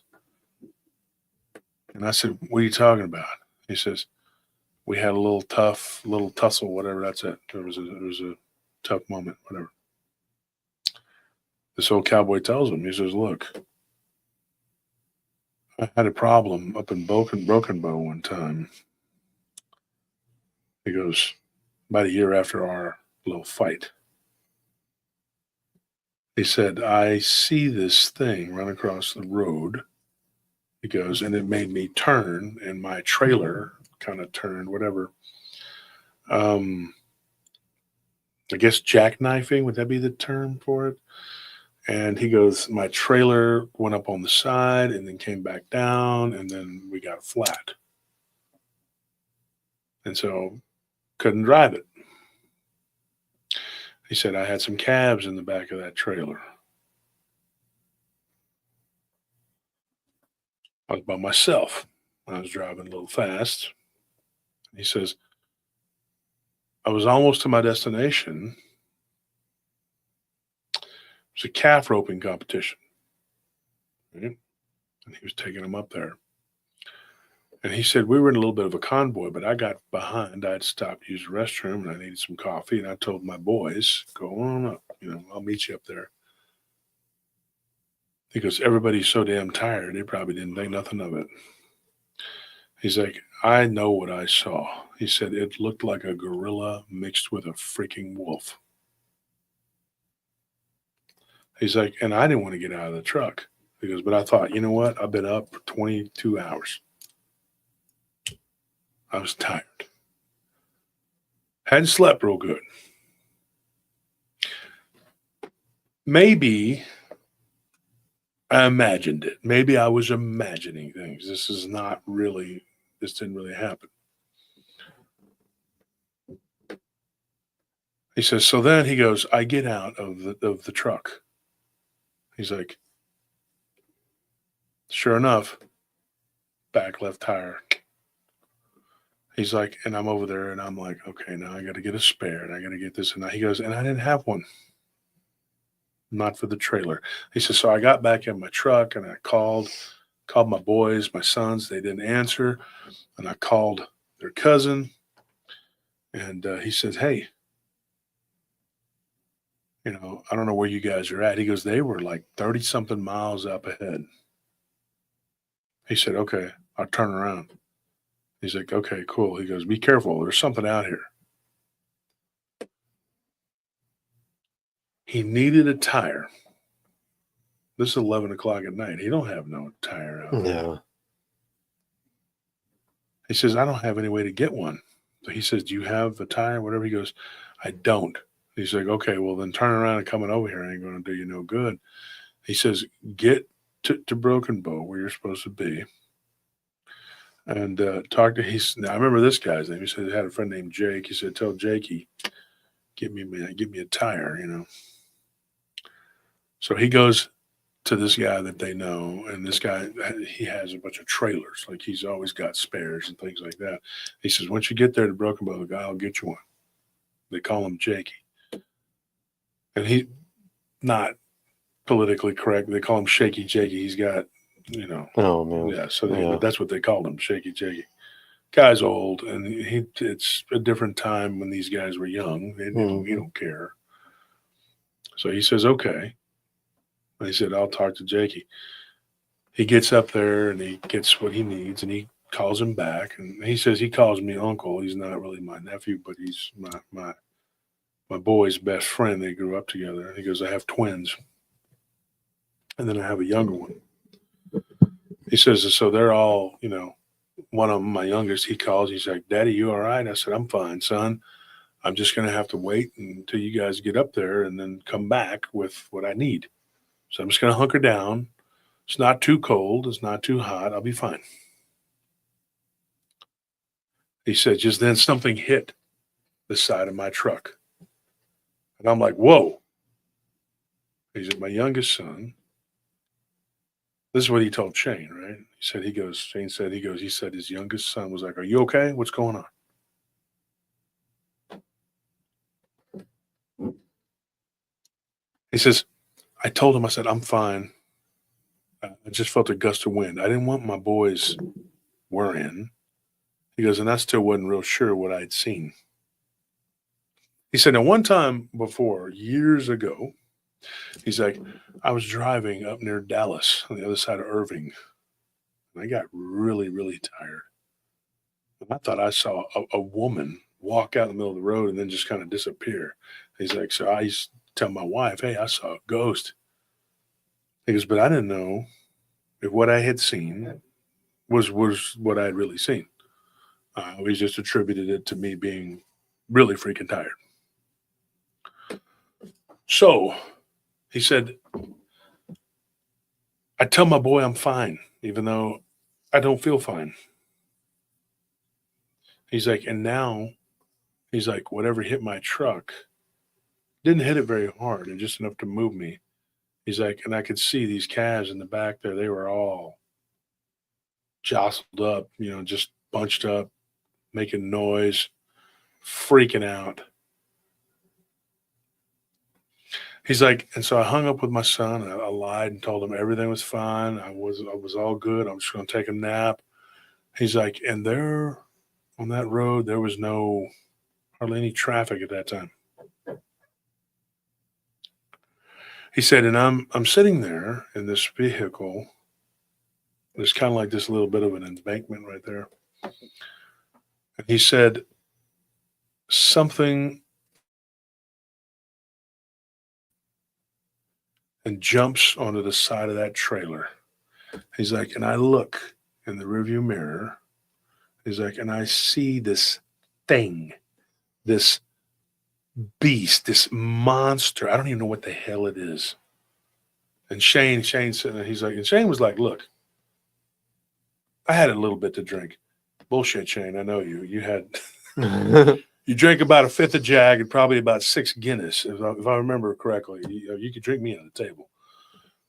But Shane was like, I had a little bit to drink, Wolf. I said, no, I think you had a little bit of drink, yeah. I just had 1 or 12. I just had a 12-packer. Cowboys got to do what a cowboy's got to do, right? I just had a few dozen. I was raised around cowboys. I know, believe me. He said, this thing jumped on the side of my trailer. He goes, and I couldn't believe what I was seeing. He goes, I look up and I see it in the mirror. It crawls over the top, crawling like a spider. He's like, and the most unbelievable thing, this thing looked like it weighed 700 pounds. He said it flattened itself out and went through the top of the bars of this thing. Like when it got to the side, it just kind of slid in. He goes, and the calves, the noise that the calves made, I'll never forget it as long as I live. He goes, you don't think about these calves being slaughtered. You don't think about when you're taking them for that. That's not what these calves were for. These were roping calves. Mm-hmm. He's like, it made me rethink everything in my entire life. Up to that point, I had lived a certain way. And he was like, and now my world was turned. And what he told Shane, he said, dude, it was like somebody took a snow globe and just shook it. This thing was inside the trailer.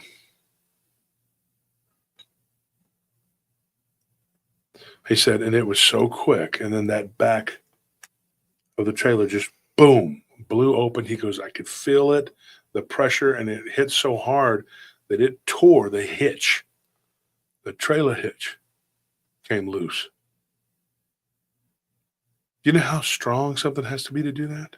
Yeah. He said, then 2 of the calves were gone. And 3 of them were dead.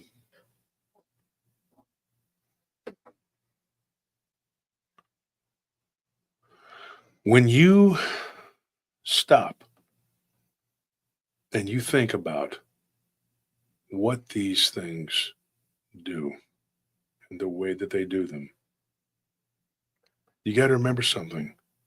They don't move like this. They don't do what we do. It's real fast. It's frantic, and it is, boom, it is explosive, and they are ambush predators. It is something that you or I cannot really comprehend. You really don't know. And it's a scary thing.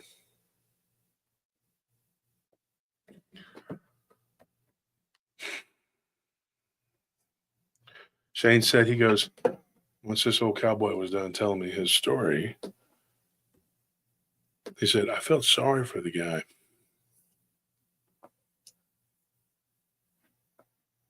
And yeah, he did actually, Evan. You know, they called the police, sheriff's department, whatever. He told them that there was some sort of creature or something that was messing around with his animals. Mm-hmm. Police took a report. Someone had come and opened the back, whatever. When they saw the damage, they were like, "This was an animal? What is this?"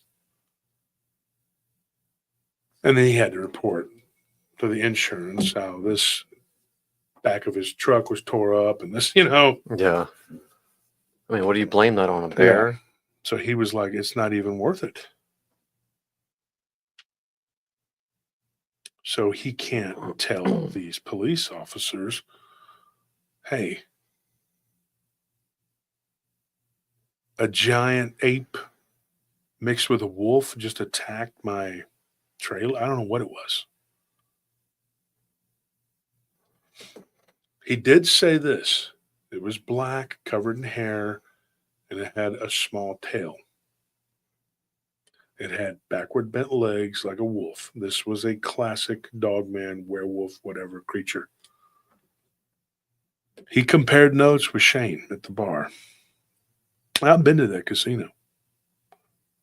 You know, that place, they have horse racing there. Mind That Bird was once it was used to be stabled there. Mhm. It was trained out of that at Ruidoso. It was a Kentucky Derby winner. So, I went there with my brother and with Scorpion. I went there with you and Nelly years later, and I've been there a few times. And in the Mountain Gods, and then right the other side of it's Billy the Kid, saloon, whatever. So he said that this guy told me, he says, I sat there just stunned. And he goes, and then eventually sheriff's department shows up and they took notes or whatever, and they sat there talking to me. And he goes, I sat in the car with him for a little while. He goes, and this one officer that I was sitting in the car with, my cabs, he goes, they were all huddled into one corner. He said, well, I wish there was a way to secure that. He goes, you can't secure that from what's out there. He asked this guy, he goes, how so? What do you mean? He goes, because I know, and you know. He goes, and at that point, he looks at me and he says, you know damn well that no person did that. He goes, I don't know what it is. I just know that it is Mhm. out there. He's like, some people say that it's a native medicine man that can change into something. He goes, I don't know. But he told him this. He said, one night, he's like, I used to work up in far northern Oklahoma. Snowdrifts coming in. It was pretty bad. He's like, and I got stuck. I couldn't drive any further. I just sat and I waited it out to the end of my shift. He says, and I see this thing crawling through the snow across the road. It was gray. Didn't look like what you described as far as like the color. He's like, but it was crawling across the road on all fours. He's like, and I could see the heat rising off of it. He goes, and it was definitely a wolf-like creature. It looked like a freaking werewolf. He's like, and I watched it crawl and then run real quick across the road. He's like, I had it on my trail cam, on my dash cam. He's like, we looked at this thing over and over again. He goes, and then our captain told me, get rid of it. We're not doing that. He said, after I had talked to him and the chief, he's like, at this small town where he was at, he said, we get visited by these two guys. One of them was a white guy. One of them was a native-looking dude who said he was with the Bureau of Indian Affairs. And they came and they questioned me about what they saw, and they said that they had been tracking an animal. They asked me what I saw. I told them. They said thank you, and they left. And so he goes, well, I asked him, I said, well, what did they say it was? He said they didn't. And I didn't ask. He goes, and after that, I just kept my mouth shut. Because what good is it going to do? Nobody Yeah. is going to take you seriously. Could turn your life upside down, get too vocal. So I'm pretty sure here at PRT, we're in deep enough to where it's not much we can do now. Yeah. But we're long past the point of no return. Yeah. And we talked about this a couple years ago. You know, how far are we going to go? Are we going to, people started giving us these wild stories, and we're like, are we going to lay it out there? Because a lot of people won't touch these. Mm-hmm. That's not because they're smart enough not to. The big problem with these stories, and I'll say this again, is the compartmentalization. That's why the conferences were so important. That's why it's so damaging what these people are doing. Mm-hmm. Yeah, that second conference felt like just like this.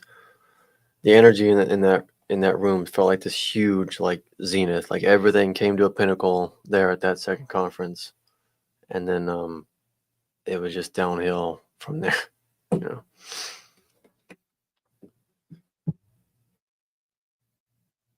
It's hard to replicate that feeling when like everyone's on the same page. Yeah. That's the problem, folks, that we face. The enemies are coming from within. The enemy from without doesn't even have to do anything. The enemy from within is doing the damage for them. The enemy from within is trying to eat the foundation out of what we've done, trying to destroy and bastardize the work that we've done. Trying to make everybody think that me and Anthony, Nellie, Tony, and Maddie, and my brother and Scorpion, all of us just here at PRT, we're all crazy. And everybody who listens to us are just crazy. But I'm not crazy, folks. I'm not a fraud. I'm not a grifter. I'm not out here using AI, fake ass story bullshit. I don't do that. There's nothing fake about PRT. The numbers aren't fake. What do we have? 841 people in the chat. Real people. Real likes. Real comments. Real views. Real subs. And these people are like, do everything you can to not pay attention to PRT. They're terrible, blah, blah, blah, blah, blah. But I see that it's not working for them. I don't know how much they're getting paid or if they're getting paid. I don't know what they're doing. They make our lives as hard as they possibly can because somebody's got to do it. A couple of my friends in the UFO community, they've told me what happens with these people is they get in trouble. This may be true. It may not be. I don't know.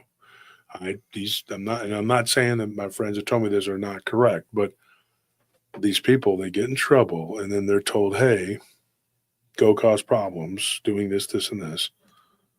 And that's what they do. Because some of these people, and not just the ones we're dealing with now, but some of the ones I've seen over the years, and in conflicts that I'm not even a part of or haven't been, I've watched people doing things, and I'm going like, why is that person not being punished for this? Oh. They're being taken care of. Yeah. And they're being sent to do those things. It's because they're an informant for somebody. Yeah, they're informing for people. And that the information they're sticking around to get and to send to their handlers is the only thing standing in between them and a prison sentence. Mm-hmm. So of course they're going to go above and beyond. I mean, it's just a possibility. That's all we're saying. Their shills are a real thing. Informants, shills, people whose purpose is to disrupt and spread disinformation. Mm-hmm. Well, that's awesome. Dogman TP Hunting says, while in hospital, I spent time listening to your show, and it has helped me to respect to you. Yeah, thank you. I'm glad it did. A lot of people have told me that I've brought them closer to Christ. Yeah, because if you're not closer to Christ, then you're closer to the other side. There are certain people in this community that I actually don't really care much for. I don't really watch their shows, but I would never try to disrupt their shows. I would never do and say the things those people are doing and saying, because I think those people are playing a very important role in this community, getting these stories out there. I think it's important. I think that they're doing important work. And although I may have a difference of opinion and may not get along with that person, really don't like them as a person, but I think their shows, they do have a purpose. If we could literally sit back and call a spade and just say what's true and what's real, not everybody that goes on these shows and says they're being truthful and honest, I can tell you that right now. But I've seen some that are, and it's important that people listen to what they're saying, because it's just the truth. Some people aren't mature enough to understand or respect your position.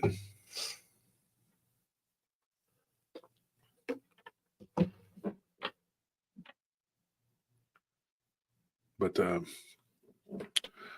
so eventually, he said his boys showed up and they put the tire on and he left. He drove on with what he had left of his calves. Altogether, he lost 4 of them, which isn't as bad as it could have been. Yeah. Now, Shane told him this. He said, were you armed? He said, oh, yeah. He goes, but you didn't try to use it. He said, no. And Shane said, it's probably for the best, because unless it's right up on you, like what happened to Chris. Chris's story is incredible, but we've heard this played out many times. That's not the first. That's not even the most. That isn't even the most recent one we've heard of somebody shooting one of these bastards. Yeah, I think unless you have like a Barrett 50 cal and you're at close range, just don't even bother shooting. Yeah, It's not gonna help you. It's not gonna save you. 2 or 3 people today we talked to were interested in our show. One guy in particular, he's from up near Waco. And, well, he doesn't live there anymore, but that's where he used to live. He gave me a story, which was pretty compelling. One of the people told me and Maddie a story about a white wolf-like creature that came walking out of the woods, and the legs had folded up, and it was floating. Mm-hmm. Told me and Maddie this. It was unbelievable. They were from near Sealy, Texas. I bought some pretty cool. They have these. I got to show you these folks. I didn't bring it with me, but they have these they're not non-lethal because they can unalive you, but they are less lethal and they're legal, and you can use them even if you have a criminal record. You can use these to defend yourself.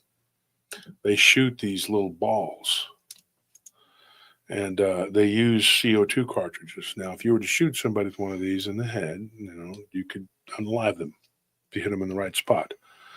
But for the most part, they are made to deter. And these pebbles, bullets, whatever you got to call. Okay. Work. Oh, man. All right. Work never ends. So anyway, we were sitting there talking airsoft, yeah, but they're dangerous. I mean, they can really. So I bought a couple of them. I don't know what I'm going to do with them yet, but I might be able to just, let people that I care about use them that aren't comfortable with weapons, firearms. I'm very comfortable with firearms, knives, and blunt objects. I collect weapons. Okay. believe it. Really.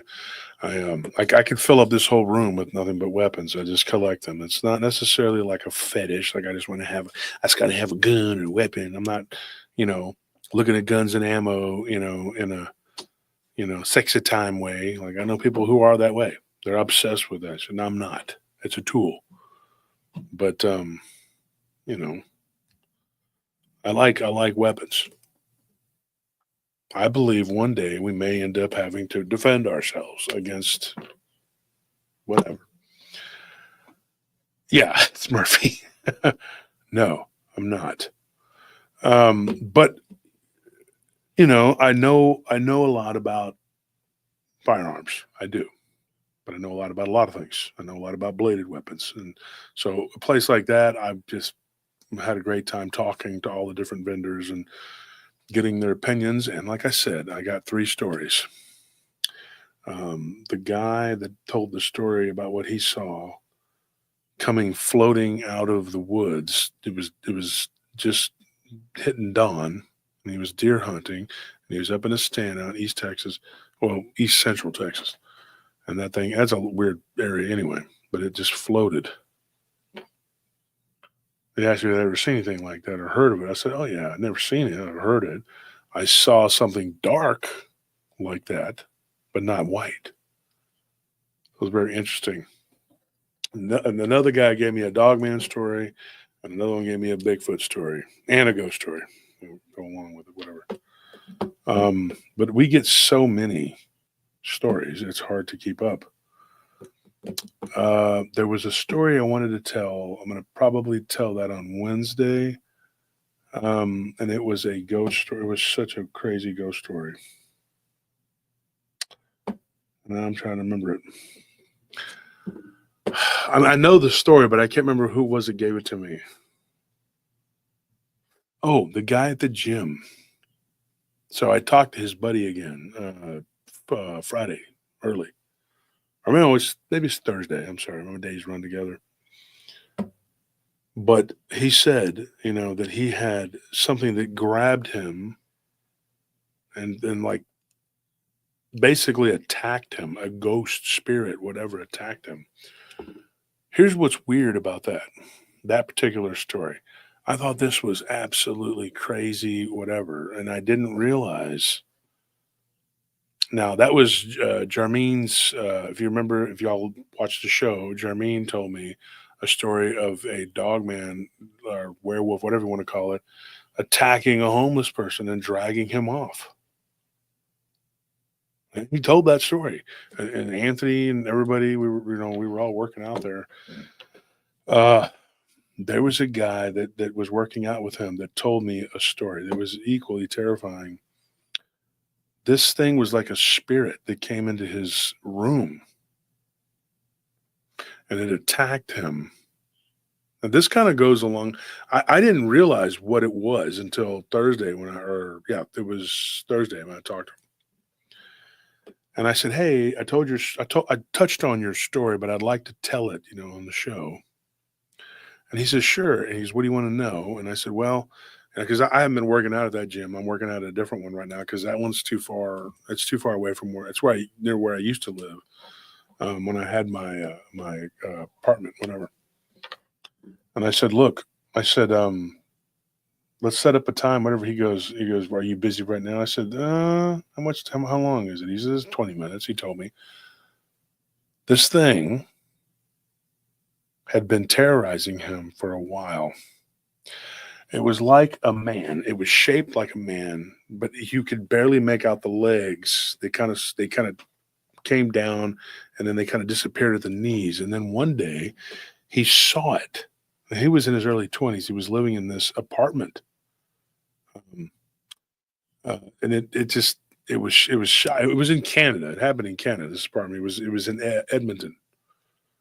He said this thing would come in there into his room. And it was shaped like a man.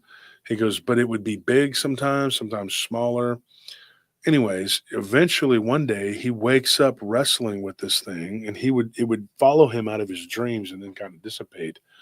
He was able to knock the mask off of this thing. Yeah, a mask. And he says, it looked like a man. No, it did not. When he took the mask off, he said that the face looked like it was flat, but it was almost like a holographic image of Anubis. Like the face, it was like a flat, almost like there was an image. Yeah, Edmonton, Alberta. Yeah. So he was like, he goes, I saw this thing, and he's like, it looked like Anubis, like, and so I thought that was interesting because we're going to talk a little bit about Anubis on Tuesday. Anyways, if you want to know more about that story, like I said, I don't put things behind a paywall, but if you join the Patreon tomorrow, we'll go into it. We'll talk a little bit more about that, and I'll go into more detail if you remind me, these stories. If there's some that I haven't told, and you want to just know the information or whatever, it's not something that I'm going to hide or not tell on the show. If we talk about it on the Patreon, this is what I'll do for you folks. I will talk about it on the Patreon. I'll make sure to write the notes down, and I will talk about it on the show. Therefore, I'm not hiding anything behind a paywall. But if you're on the Patreon, you'll get it first, and we can go into details about it because it's only going to be, so many of us in there, and we can talk. And you can join in the chat. We can all get together and, do FaceTime together. So that'll be tomorrow. So join the Patreon because that's just one more reason. We're going to really take care of our Patreon people, okay? If you haven't gotten your swag bag or if you're long overdue, we're going to hook you up fat because now we have a lot of product, a lot of stuff. And if we don't have your size, we'll special order it. And we're really close to getting the deal done with I gave Josh a lot of work to do. But as soon as he's done with that, then he could get started on this finishing up the site, the new site where you can go to order delicious PRT products, hoodies, hats, keychains, stickers, everything. So there's that. And so if you join the Patreon, you won't be disappointed. And we're going to give away these tumblers, and we're going to design a PRT hoodie. I want to do some hoodies that are specialty hoodies, like the Amazing Dumb. Another lady, she messaged me. It's a woman named Stephanie. She messaged me, funny gal, and she's funny. She's from New Mexico, and she says, "Give me a story." And she says, "I loved the segment you did about the Bigfoot in Ukraine." And I felt kind of bad because I wasn't really like trying to, and I'll get into that tomorrow on the Patreon if you want to listen. Because I got messaged by one of those women and she was like crying. Well, she says she was, and that I had humiliated in front of everybody. I said, nobody even knew who you were. Okay. Nobody, unless they were on that thread and then they came to the show. So don't, whatever. So I apologized. But this woman, Stephanie, she was like, from outside of Santa Fe. And she said, look, I had this weird encounter with this being, whatever. And she was talking about that segment I did with the Bigfoot in Ukraine. So sorry for that, but whatever. Rita Burnett says, darn, I'll be at work tomorrow. Rita, if you're a Patreon member, after we do the Patreon show, we can leave it up for the Patreon people, right? Yeah. It'll be available to go back and watch if you're a Patreon member, because you'll have the link on Patreon. So yeah. So anyway, Nellie's coming up with a design maybe for the Amazing Dumb. But if there's anything else you guys want to talk about, because if you stop and you look, we have what, 350. How many do we have of live streams? This is 334, I think. And how many pre-records do we got? 295 or 6. God. Yeah. Wow. So almost a lot of time, basically 300 regular shows and 300 and something. Yeah. And it seems like my whole world in the last 8 years now, 9 years that I've been doing this, 6 years with the show, is just getting stories. Yeah. But I had already been collecting a lot, and I had my own experiences too. Because I remember when we first started, you and Tony and Sal were like, y'all were looking through the journals and y'all were like, there's a lot of stories here, but eventually we're going to run out. And I said, yeah, but this is to get I kept saying that. Remember, this is going to get us started. Yeah. And then people are going to send us stories. And Sal was like, okay, if you think they will. And so we were running around hustling and hustling and hustling. Little did we know that eventually they were just going to come to us.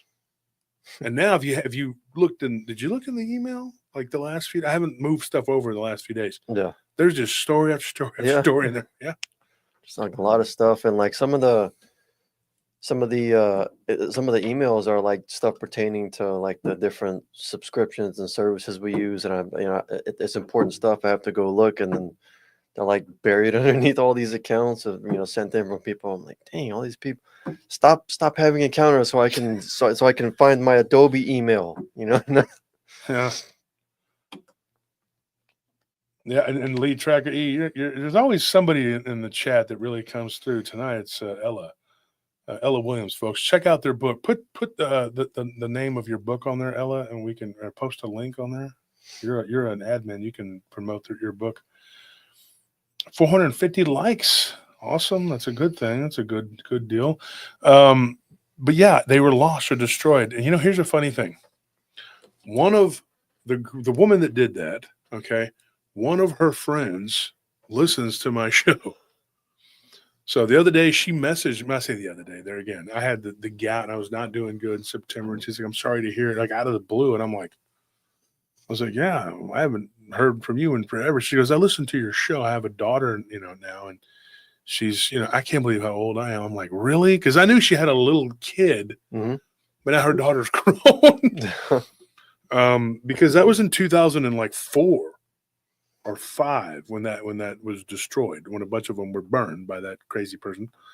And so she says, yeah, and she's, my daughter's grown now. And I'm like, what? And they're like, yeah, that was 20 years ago. Yeah. And I'm like, damn, I'm old. I started walking hunched over with a cane. I'm old. My wife's like, what the hell are you doing? I'm like, I'm old. She goes, take out the trash and stop playing. And I'm like, okay, fine. I took the beard off and then, started walking normal. I said, I just had one of those old people moments. I just felt really old. I felt, 1,000 years old, because this little kid was, I just remember, and not that I ignore children. I'm not, but I just remember there being like a toddler. Yeah. And now this is like an adult and she listens to the show.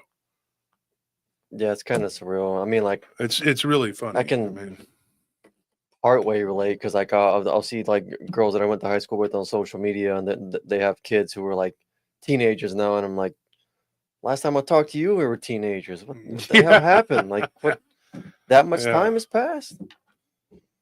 Yeah, you don't think about it. It's just, there it is. Elastic Machinery posted on there. So let me get to this last story. We got 30 minutes here. So you remember I told you there was a vaquero, right? Mm-hmm. And he was there the night that there was a big fight. And Shane's got into a fight with the old boy at the out in East Texas near Beaumont. Well, they were in this little beer joint, honky tonk, whatever, and there was an old vaquero there. And he was from Texas City. Well, he wasn't from Texas City. He was working at the oil refinery in Texas City. And he said one night, he goes, me and my friend, we got drunk. He goes, nice to hang around with this guy, Hank. And he's an old redneck, and this vaquero, he told the guy from Orange, Texas. And don't remember exactly what his name was. I might have said it earlier, but it's not important. Shane's buddy. And so this Mexican guy, he told him, he says, we were getting off work. He goes, and my wife was driving me nuts. He goes, four kids, because when we got together, I had 2, she had 2. He's like, and they're all down near the same age. The oldest one was 7. He's like, so I didn't want to go home. I wanted to go after 14 hours at the refinery. I wanted to go and have a beer, whatever. So me and my buddy, we go and we tie one on. We end up there a little later. The later it got, the less I wanted to go home. He's telling Shane this and his buddy from Orange, Texas. And he said, He's like, it started raining. He's like, and the roads were slick. He goes, so I called my wife and I said, hey, it's raining and I'm just going to wait till it stops raining. And she's like, yeah, pendejo. Yeah, leave me with these kids over here to take care of the kids, blah, blah, blah, blah, blah, And he's like, yeah, whatever. Mexican woman. Mom was kind of the same way. She tells him, you know what? I hope that you see the devil tonight. Why do these senoritas have to go and say things like that? Why? Why do you have to say, Don't you put that on me, Ricky Bobby? you're putting brujeria on me like that? Or I say it the lazy way, brujeria. I know that's not how you're supposed to say it, but that's how I say it. I like saying it that way. I think it is just brujeria because I don't think there's an accent over the I. Well, some Hispanics say brujeria, and I say brujeria. Yeah, it can vary, I guess, from region to region. Just depends on where you're from. I'm from the lazy version of it, I guess. But locos mujeres, yeah, exactly. So yeah, mujer. So she got really upset with him, and he just like, I might as well just stay out. So he goes, I dropped my friend Hank off. His wife was already outside, ready to beat him upside the head. He goes, Hank's an old redneck guy. He's a good friend of mine, whatever. He's like, I've been working there for 2.5 years, going on 3. Real good friends with the foreman and everybody. He goes, I was about to get promoted. He's like, I'm driving home.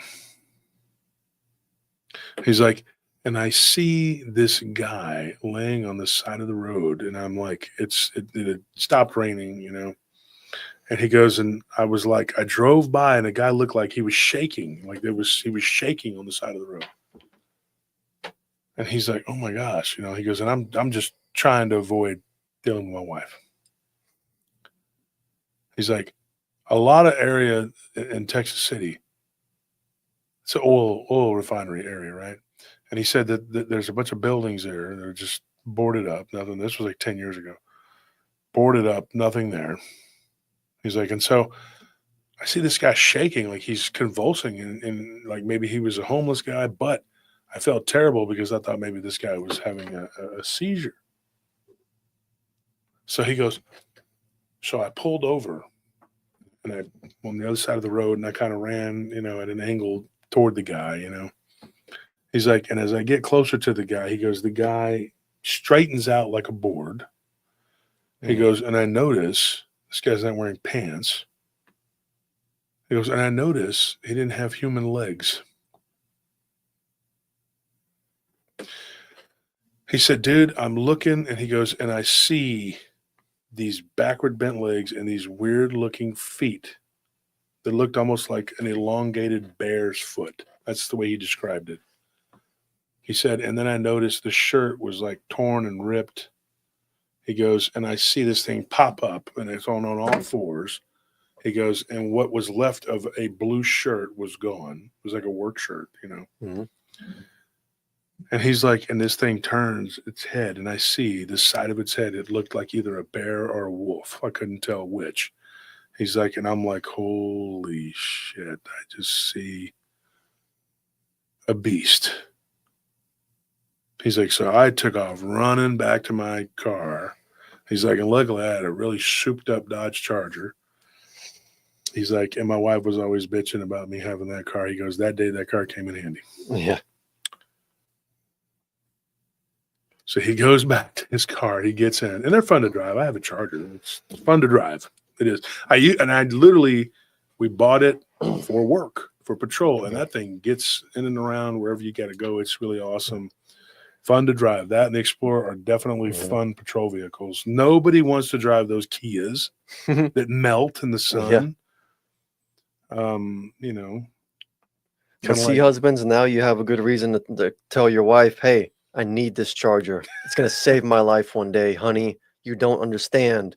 Just go listen to PRT. Look at what this guy went through. Are you crazy? Do you want me to die? I need this Charger. And then she'll be reasonable. Or Challenger. Yeah, Charger or Challenger. Or Mustang.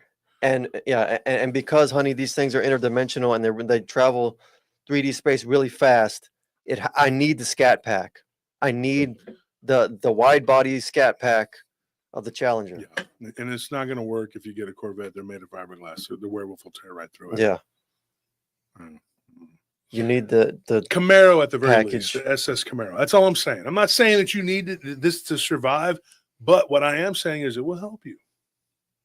My brother's driving the Crown Vic. He knows, and in fact, this is no lie. This is not a joke. I'm not joking. There is a pack of dogs over there where my brother works.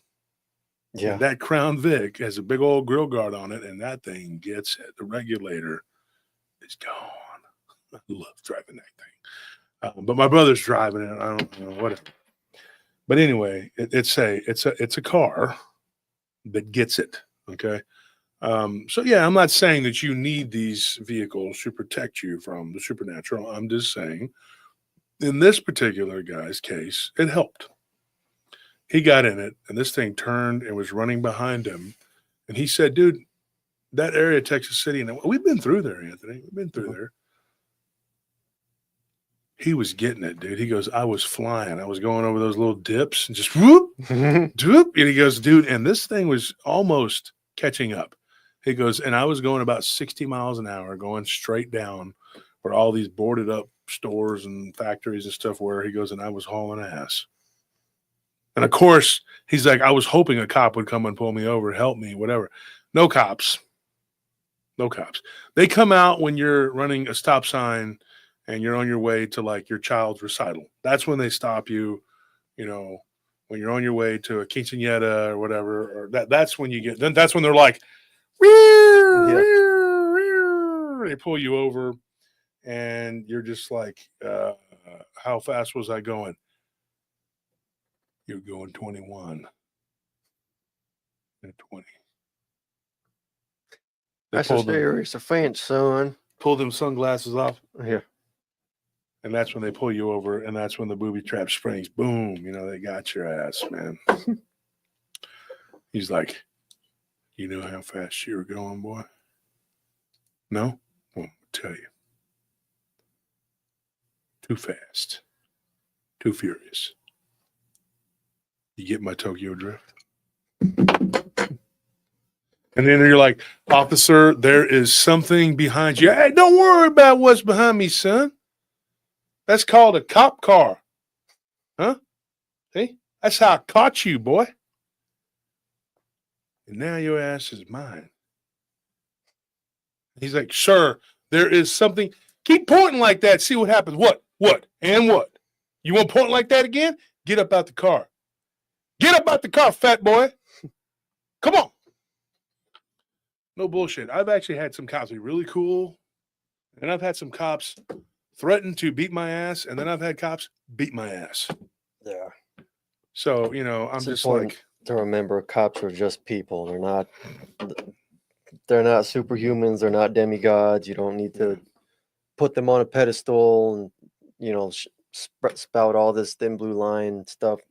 They're just flawed human beings like you. like everybody else. So be very careful. Treat them with some respect. of them could be really cool, and then some of them are just assholes. I mean, treat them with respect, but don't grovel and worship at their feet. They're human beings. Well, you could tell like that old dude today with the knife when it fell. Don't touch that knife, boy. And I'm like, he's kind of rough. you're a former cop. Yeah. Yes, you are. Yes, you are. Sorry for touching your knife. And then I purposely knocked 2 or 3 more over. Oops, sorry. I didn't mean to do that. I'm such a klutz. Did I knock more? Bull in a china closet. Let me get out of here. Or if you're wearing a uniform of any kind, you want to be one of us, huh? You want to make $30,000 a year and be broke as shit, huh? And be pissed off. No, actually, no, I don't. I don't want to be you. I'm very much not wanting to be you. I respect you. Yeah, that's right. You respect my authority. You better, boy. And you're like, there is something behind you. Don't you worry about it. Grabs him and starts chewing him and eating him. And you're like, oh my gosh, the blood gets in your face. Roll the window up. Gonna drive away. Dash cam. Don't fail me now. Hopefully it's not one of those where it just sees a blur and then me going away. No, Next day, you open the door, they're holding their guns. You want to, let's do the Matthew McConaughey cop. You want to go ahead and step on outside, boy. You know anything about Dill Billy? All right. Why don't you go put some pants on, son? Come on out. Join us. Hook 'em horns. Sorry, man. You go inside, you put your pants on. What's going on, Matthew? No. On this skit, I'm not Matthew. I'm Detective Seaborn. Remember me. Look at me in the eyes. You know me. You met me before. Huh? Remember that? Dolce Gabbana? Remember that? Smoking weed in the car in the parking lot over at the Foley's? Huh? You gonna tell that story? You crazy son of a bitch. And then there's a Talking guy. about werewolves and all that other bullshit you talk about, you weird motherfucker. Get the fuck off those steps before I fuck you up. And I'm just like, Matthew, why are you being so weird? Because in this skit, I'm a mean motherfucker. There's a guy in the background. Butter is corn, Seaborn. There's another guy back there, and he's all like, code something, some shit, and something, and some shit's happening, and some shit. Matthew's in some all right. And you're just like, okay, fine. Sorry. I didn't. You were seeing, fleeing the scene of a possible 187. One of our guys, Officer Jackass, got taken down by something blurry, weird.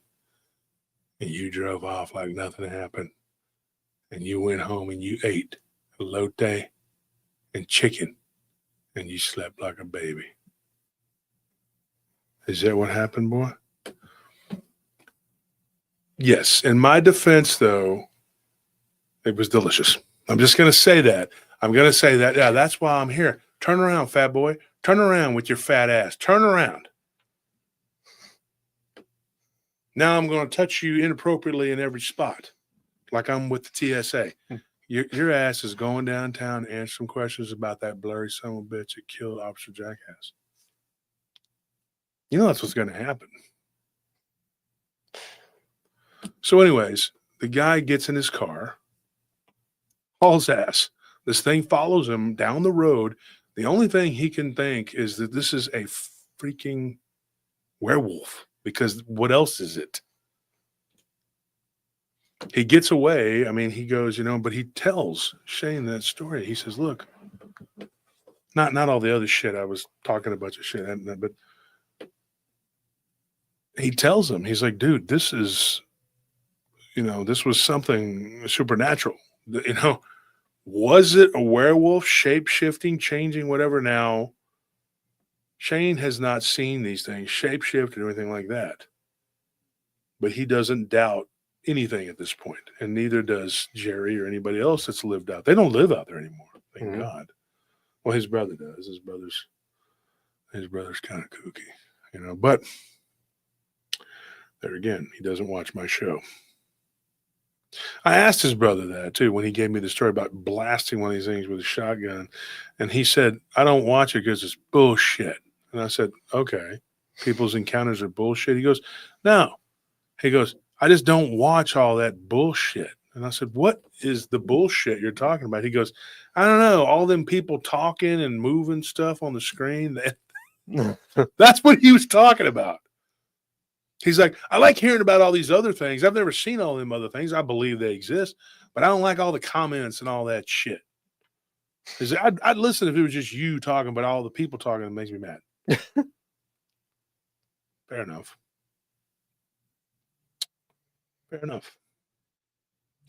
But anyways, and talking to him is, you got to pick, it's like a garden. You got to pick the fruit that's the vegetables that are ripe, because he'll start telling you about a story where he was in the Buc-ee's bathroom and he goes, man, I was just constipated as hell. And I'm like, what does this have to do with anything? Don't eat them Buc-ee's burritos. Let me tell you, man, you're like, dude, I don't need to hear this. I need to hear about what happened to you. Remember what happened to Elvis. Think about it. But yeah, I mean, seriously though, I've heard some stories about people too. Like there was a lady who sent us a story. I haven't gotten to this one yet, But dang, it's loud. We need to put some more soundproofing up in here. Yeah. Board up the window. But this one lady gave us a story. This happened in not Nebraska. Gosh dang it, Utah. She was up in Utah. She said this cop pulled her over. Now she had left the Mormon church, and so this cop pulled her over, and he was very much not okay with that. And he told her, he was like, and basically pulls her over and gives her a sermon and tells her she's going to be in big trouble, with God and whatever. And while he's there giving her all this grief, whatever, another car comes and like loses control, and he jumps out of the way, and it hits her car. And she kept telling him, can't we pull over further? And he's like, I'm talking here. You're going to listen to me. And she's like, this is a very dangerous spot. And then, yeah. And she had called him because she saw something. I'm not going to get into it right now, but that's what happens. So they are just people, dude. And I don't have a problem with law enforcement. We have a lot of friends that are police officers. Mm-hmm. But by the same token, I have a lot of friends that are bartenders, and they can be assholes too. Oh, yeah. Especially some of my female friends that are bartenders. It's going to treat people like people and not put anyone on a pedestal. That's right. They'll come up and they'll be like, what are you drinking? What are you drinking? What do you want? What are you drinking? I'm like, hey, it's me, Wolf. Yeah. What are you drinking? What do you want? What do you want? What are you drinking? Huh? I'm up here. I'm up here. I know I'm showing everything but my nips. Look, I'm up here. I'm up here. And you're like, well, okay, I'll just, I'll just have a water with lemon. Water with lemon, go fuck yourself. Who's next? Who's next? What do you have? That's when I flip the script on them and just lie and tell them that I'm not into women, I'm into men. And then I act all like offended by them, assuming that my sexuality, and then they feel bad and they have to apologize to me. It works. It works. I'm telling you. Feel bad. Just do it. Just lie and say you're gay, and that they feel bad. That's in Austin. But you got to twist that screw on them. That way you're not the turd. They're the turd. That only assuming your sexuality. It only works in Austin. Well, and in other major cities where there's a bunch of liberals, it works for them too. You don't know that though. I'm pretty sure it works. You might go to the wrong place, and then they'll be like, "Oh, really?" Because some of these people, they're still weird. You know what I mean? They're absolutely freaking weird, man. But bartenders can be real. Just when and I got friends that are bartenders, and they will just act totally different when they're in the heat of the moment and they're running around doing stuff, and then later they apologize. Hey, I'm sorry if I, But everybody can be dickheads. It just depends on, whatever. You catch people at a bad time, whatever. I got another story, but we're not going to have time for it, unfortunately. But let's read some of the comments. Anybody got any comments here?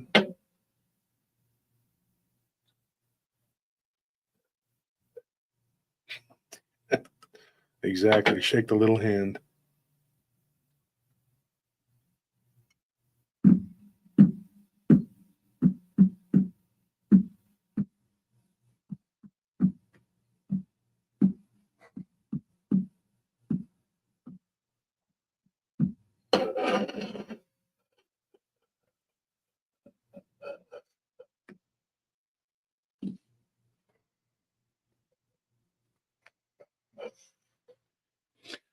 There is a few.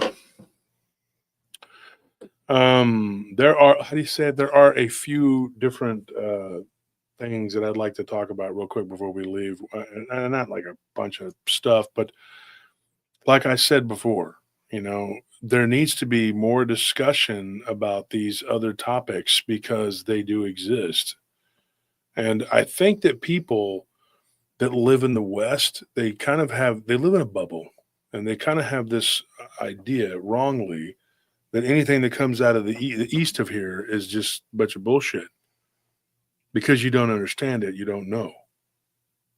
And when you listen to Tuesday's episode, I hope it makes the brain work, and you'll see what I'm talking about, and you'll see that there is so much more out there, and there is a lot of that some out there. You know, I believe that if you were to go to some of these places, Eastern Europe in particular, Asia, I think that you would find Africa, the Levant, at least, that things are not, the world is not the way you think it is. It's not what you thought it was. And so many people are just kind of living in this sort of, like I said, like a bubble.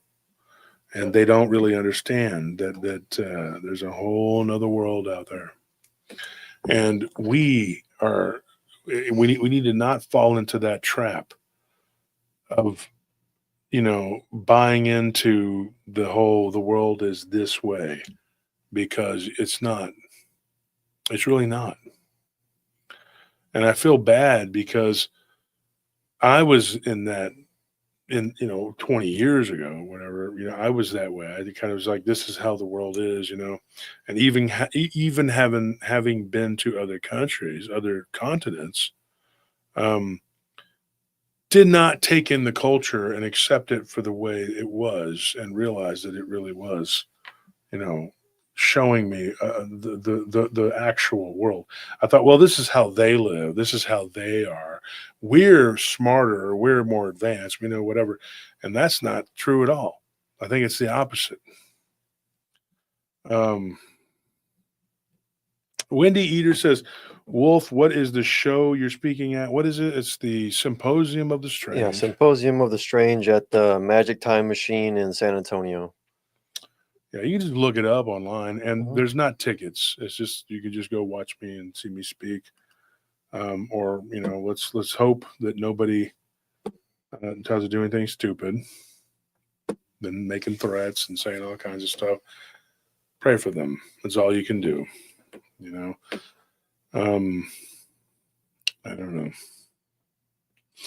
But so anyways, folks, let's meet up tomorrow on Patreon. Go join the Patreon. $10, $20, $30, $40, $50 tier. The higher the tier, the bigger the swag, and the more fun. What did we do? I was going to say, what did we talk about on Friday with BMR? Oh, BMR was on the show on Friday, and I wanted to promote him. Go check out his channel.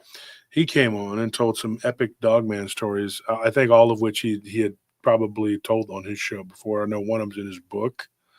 But he's got some pretty good stories that he's gotten over the years, and he's told them. He tells them very well. Next Friday, we'll be on with Jason Bland, and then, of course, the next Friday we'll try to get Nick Valenti on here. His daughter, like I said, was in the hospital, and these people posted something saying that he's not coming on your show. You're like, okay, you people are so out of line. You're so out of line. This man's daughter was in the hospital. And when he saw that, he was not very happy about what you posted. And he reached out to me. Because you're insinuating that he was lying. So, no bueno, dude. All I'm going to do is pray for you people, man. You need help. So, to everybody who donated tonight, thank you for that. Thank you for that, especially Rita Burnett. She saved the day with the donation. Thank you for that.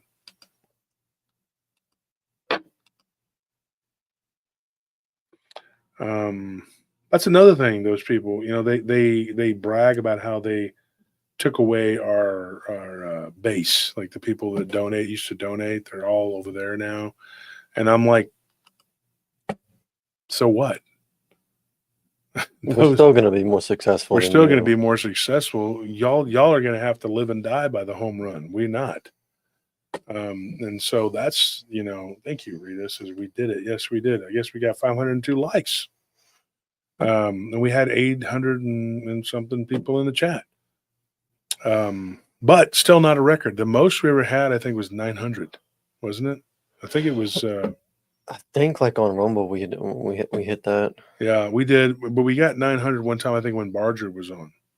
Yeah. There were two guests back to back that were really big that we had on. And I can't remember who the other one was, unfortunately, but we had a lot of people come. No, it wasn't 816 Scorp. It was 820. Or no, it was 835. No, I was it think so. 35? I mean, it'll show us on the It analytics was once the live 835 stream or ends. something like that. Anyways, real people, real numbers. We still got 667 people here right now. That doesn't matter. I mean, it does matter, but what matters is that people have a good time, and you come to hear 845. Matt says, "Scorp once again, not correct." I'm going with this one because it's a higher number.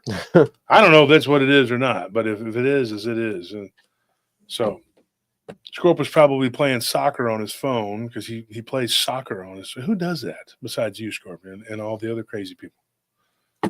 But anyway, we love him. We know it. We're just messing with you. Here's the thing. Tomorrow, okay, we're going to try and start that about 6, 7, maybe Yeah. 7 o'clock, and then we got to record with Monica. So we'll have to figure out like the time, try to make the time work, whatever. We'll see what we got to do with Monica. We will definitely talk to you guys tomorrow. Now, if it's one of those things where we end up having to, what do you call it? What am I looking for here? Where I have to record with her at a certain time because I haven't nailed down the exact time, and we only get a little bit of time, whatever. Then I'll come back on Tuesday. We'll get together after the pre-record on Tuesday. We'll just do a talk, with the Patreon members on Tuesday. We'll do it twice, whatever. But I want to let the Patreon people get involved and be involved and whatever. So that's what we're doing here. So if your name is in green, that means that you are a YouTube member, and that means that you're eligible for the giveaway. It's only $5. But if your name is in green, here it is.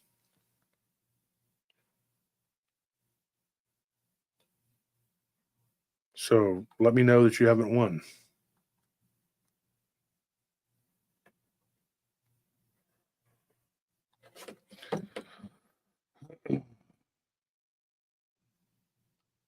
There it is. Head Trip just posted it.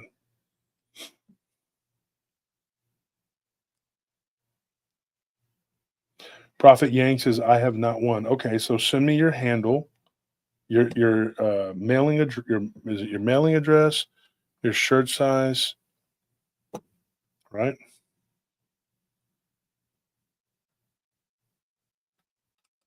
Tara, you haven't won yet? All this time you've been in the chat, you haven't won?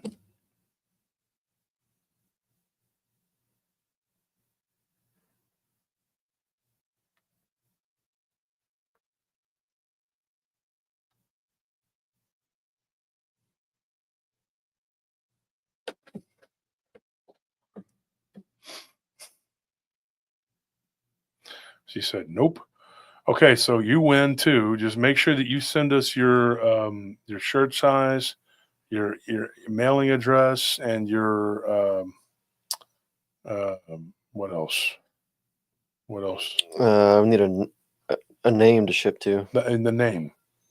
Shirt size is very important because there's 2 people who didn't give us a shirt size. We can't send you anything without that. We don't know what we could send you a book, but I think you want a shirt, right? She says, can I get the biggest size for my son? Do we have any 5Xs? Yeah, I think we do. I'm pretty sure we have 5X because it's not like a common size, and so we have some somewhere. Paul Williams says, didn't get my info in time. Can I still get mine? I'm not. Yes, you can do it. You can get yours. You can get yours. Yeah. So there you go. So that's 3 people right there. So there you go. We 3 people won. And don't believe the hype. Don't believe these haters talking about we don't do nothing and this and that. Or people that actually had the gall to complain that we offered to help them financially. Still can't get over that. I think of all the things that have been done and said, I don't really give a crap about all that. What I care though is that I tried to help somebody. I tried to help you, and it like you turned it into something negative. That's horrible. That right there hurt because that hurt in a different way. Like maybe because maybe they misconstrued what I was trying to do, or they're just being mean. But damn, dude, I go out of my way to try to help you, and you spit on me and go and you mock me. Damn, man.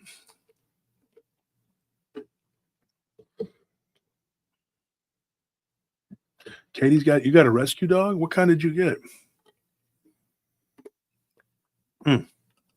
There it is.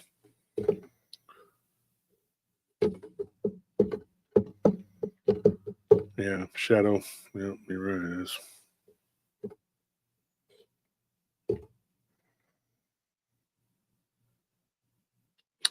Sad thing is, well, no, that's not a sad thing. It's a sad thing is that they do something like that. But the good thing is that even then, if they message me and they, were legitimately sorry, hey, it was a misunderstanding. I thought you were being underhanded or something, and I would still help you. I really would. And Anthony, that's true. We would. Yeah. We're not out here trying to pretend. Folks, this is who I am. I mean, this is me all the time. This is not like I don't leave here and go, well, time to be a villain. I'm out here acting like somebody I'm not. No, dude, this is who I am. Everybody has issues, argues, fights, does whatever, acts, whatever. But you don't have to stay that way. You don't stay in a state of like anger. You're mad. Whatever. They want us to be mad at Maddie because she said some shit. I don't give a shit what she said about me. My best friends, Chief, Squid, Loki, Scorpio, they've all thrown me under the bus and said some shit about me. Me and Chief got into it publicly. I mean, we're like thick as thieves, dude. It's like, so what? It's like he said, dude, when it's time to close ranks, he goes, I can talk about it. He's my brother. They're my brothers. But you can't talk about them like that because they don't want that. That's how it goes, man. You can't penetrate that. Yeah, you haven't earned your place at the table to say anything. Just shut up.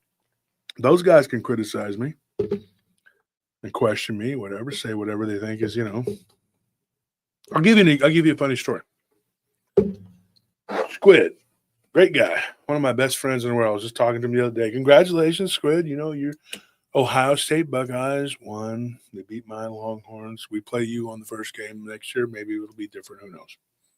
The Arch Manning era has begun. Hopefully he'll make us proud. But one day, I had gained some weight. I don't know about looking at me. You're thinking, no way. This guy looks like he's always been very svelte and sexy time. Very good look guy. Yes, very much so. But no, at one time I was rather portly. This was like 10, 20 days ago. I'm joking, folks. Seriously. And nobody was telling me, hey, you're looking like you're getting fat. People were too afraid to come out and just tell me, this is back. These people that talk all this shit, they're on the internet and they have the, what do you call it? The ability of being out of range. Or what is it? The luxury of being out of range. Yeah, the luxury of talking crap and nothing's going to happen to them, whatever. Unless you get legal with it, and that costs money. But he finally just said, I said, what do you think of this shirt? What do you think of this? He goes, you look fat. And I was like, what? He's like, dude, you're really gaining a lot of weight. You're getting heavy. You need to get out of this damn house and go move around, go downtown and show yourself. People are talking things. I said, I don't care what people are talking. He said, but it's true. Everybody else kind of like, oh God, this guy's He's in it now, But yeah, but you know what? He's a friend, and he said, "I'm worried about you." That's what a friend does. They give a shit,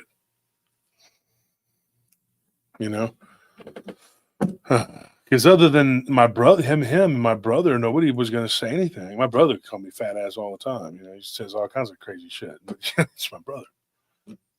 So those two, they would tell me how it was. That's what you do. You tell people you care. So we all ended up going to the doctor, and we all had high blood pressure. And even when I had lost a bunch of weight, I still had high blood pressure because I was so stressed out. So just a real friend. I mean, you go out and and people were sitting there flattering me and telling me, "Oh, you look good." I'm wearing a bed sheet, dude. Okay, I'm so fat. I'm wearing a bed sheet. That never happened, thank God. You get to that point, you deserve to be made fun of. But you know what I'm saying? Like, it's like some of these people say things like, "Oh, he's fat, he's poop a cockhead." Do you think I give a shit what you say? I don't give a crap what you say about me. I don't give a damn. What your opinion, like I've said before, it means as much as a fresh bucket of hamster vomit. Really, it does. You're not my wife. So Shade Vike says, "Look, I've never won before myself." Shade, and now here's the thing: if you are a moderator for the show, send me what you want, and we'll give it to you. That's one of the perks of being a mod. You want a hoodie? You want a hat? You want a book? Tell us, and we'll send it to you. You hear me? That's one of the perks of being a mod. If you're a moderator, Shade Viking, Joanne Hartnett, not King Dibbles, because that's my brother. And I don't even know what King Dibbles is supposed to mean. But anyway, Elastic Machinery, you too. I mean, if you want something, just tell me, "Hey, Lee Trager E, Scorpion, not you."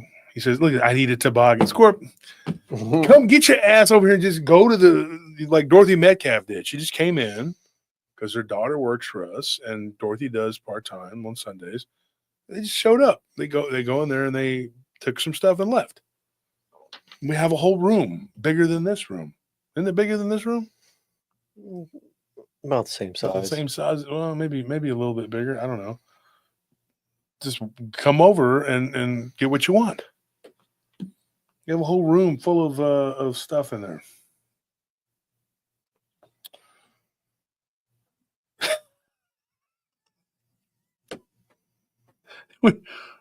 Yeah, it's not one of the premium vomits. That's for sure. We do know that. We've definitely established that. So anyways, folks, I got to get going, man. And you know what? I'm early tonight. I get to go. I'm supposed to start at midnight, but I'm going to start early tonight, and I'm going to get home and get some freaking sleep. And tomorrow I'm going to wake up and try to take care of some of the things I got to take care of, things I got to do.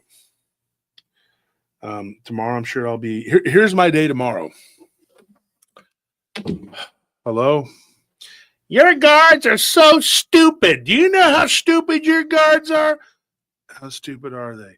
They're so stupid they didn't even show up. Oh my gosh, I'm so sorry. I want them to be publicly executed. I'm going to tell you something else. It sounds like the grandma from Squidbillies, right? I'm going to tell you something else. You probably should commit a Harry Carter. What? I said kill yourself, Kill boy. yourself, you piece of shit. You don't deserve to live. And that stupid show you do, it sucks ass. I've seen every damn minute of it, and it's terrible. And every time I watch it, I think how much I hate you. And I'm watching your show right now so that I can go and type mean stuff about you. God damn it, Grandma. I done told you don't be looking at that show. You're giving him views. I hate him so bad. I got to know what he's doing now. I'm going to go type it. Turn off that damn flicker box, woman. No, I don't, Robert. I don't roll out of bed. I've been up since freaking, early afternoon. And then you might think, wow, this guy sleeps late. No, I went to bed at like 9:30 this morning. And I was up at like 1. So do the math. Now I got to do a bunch of crap. but it happens. All right, folks, I'm out.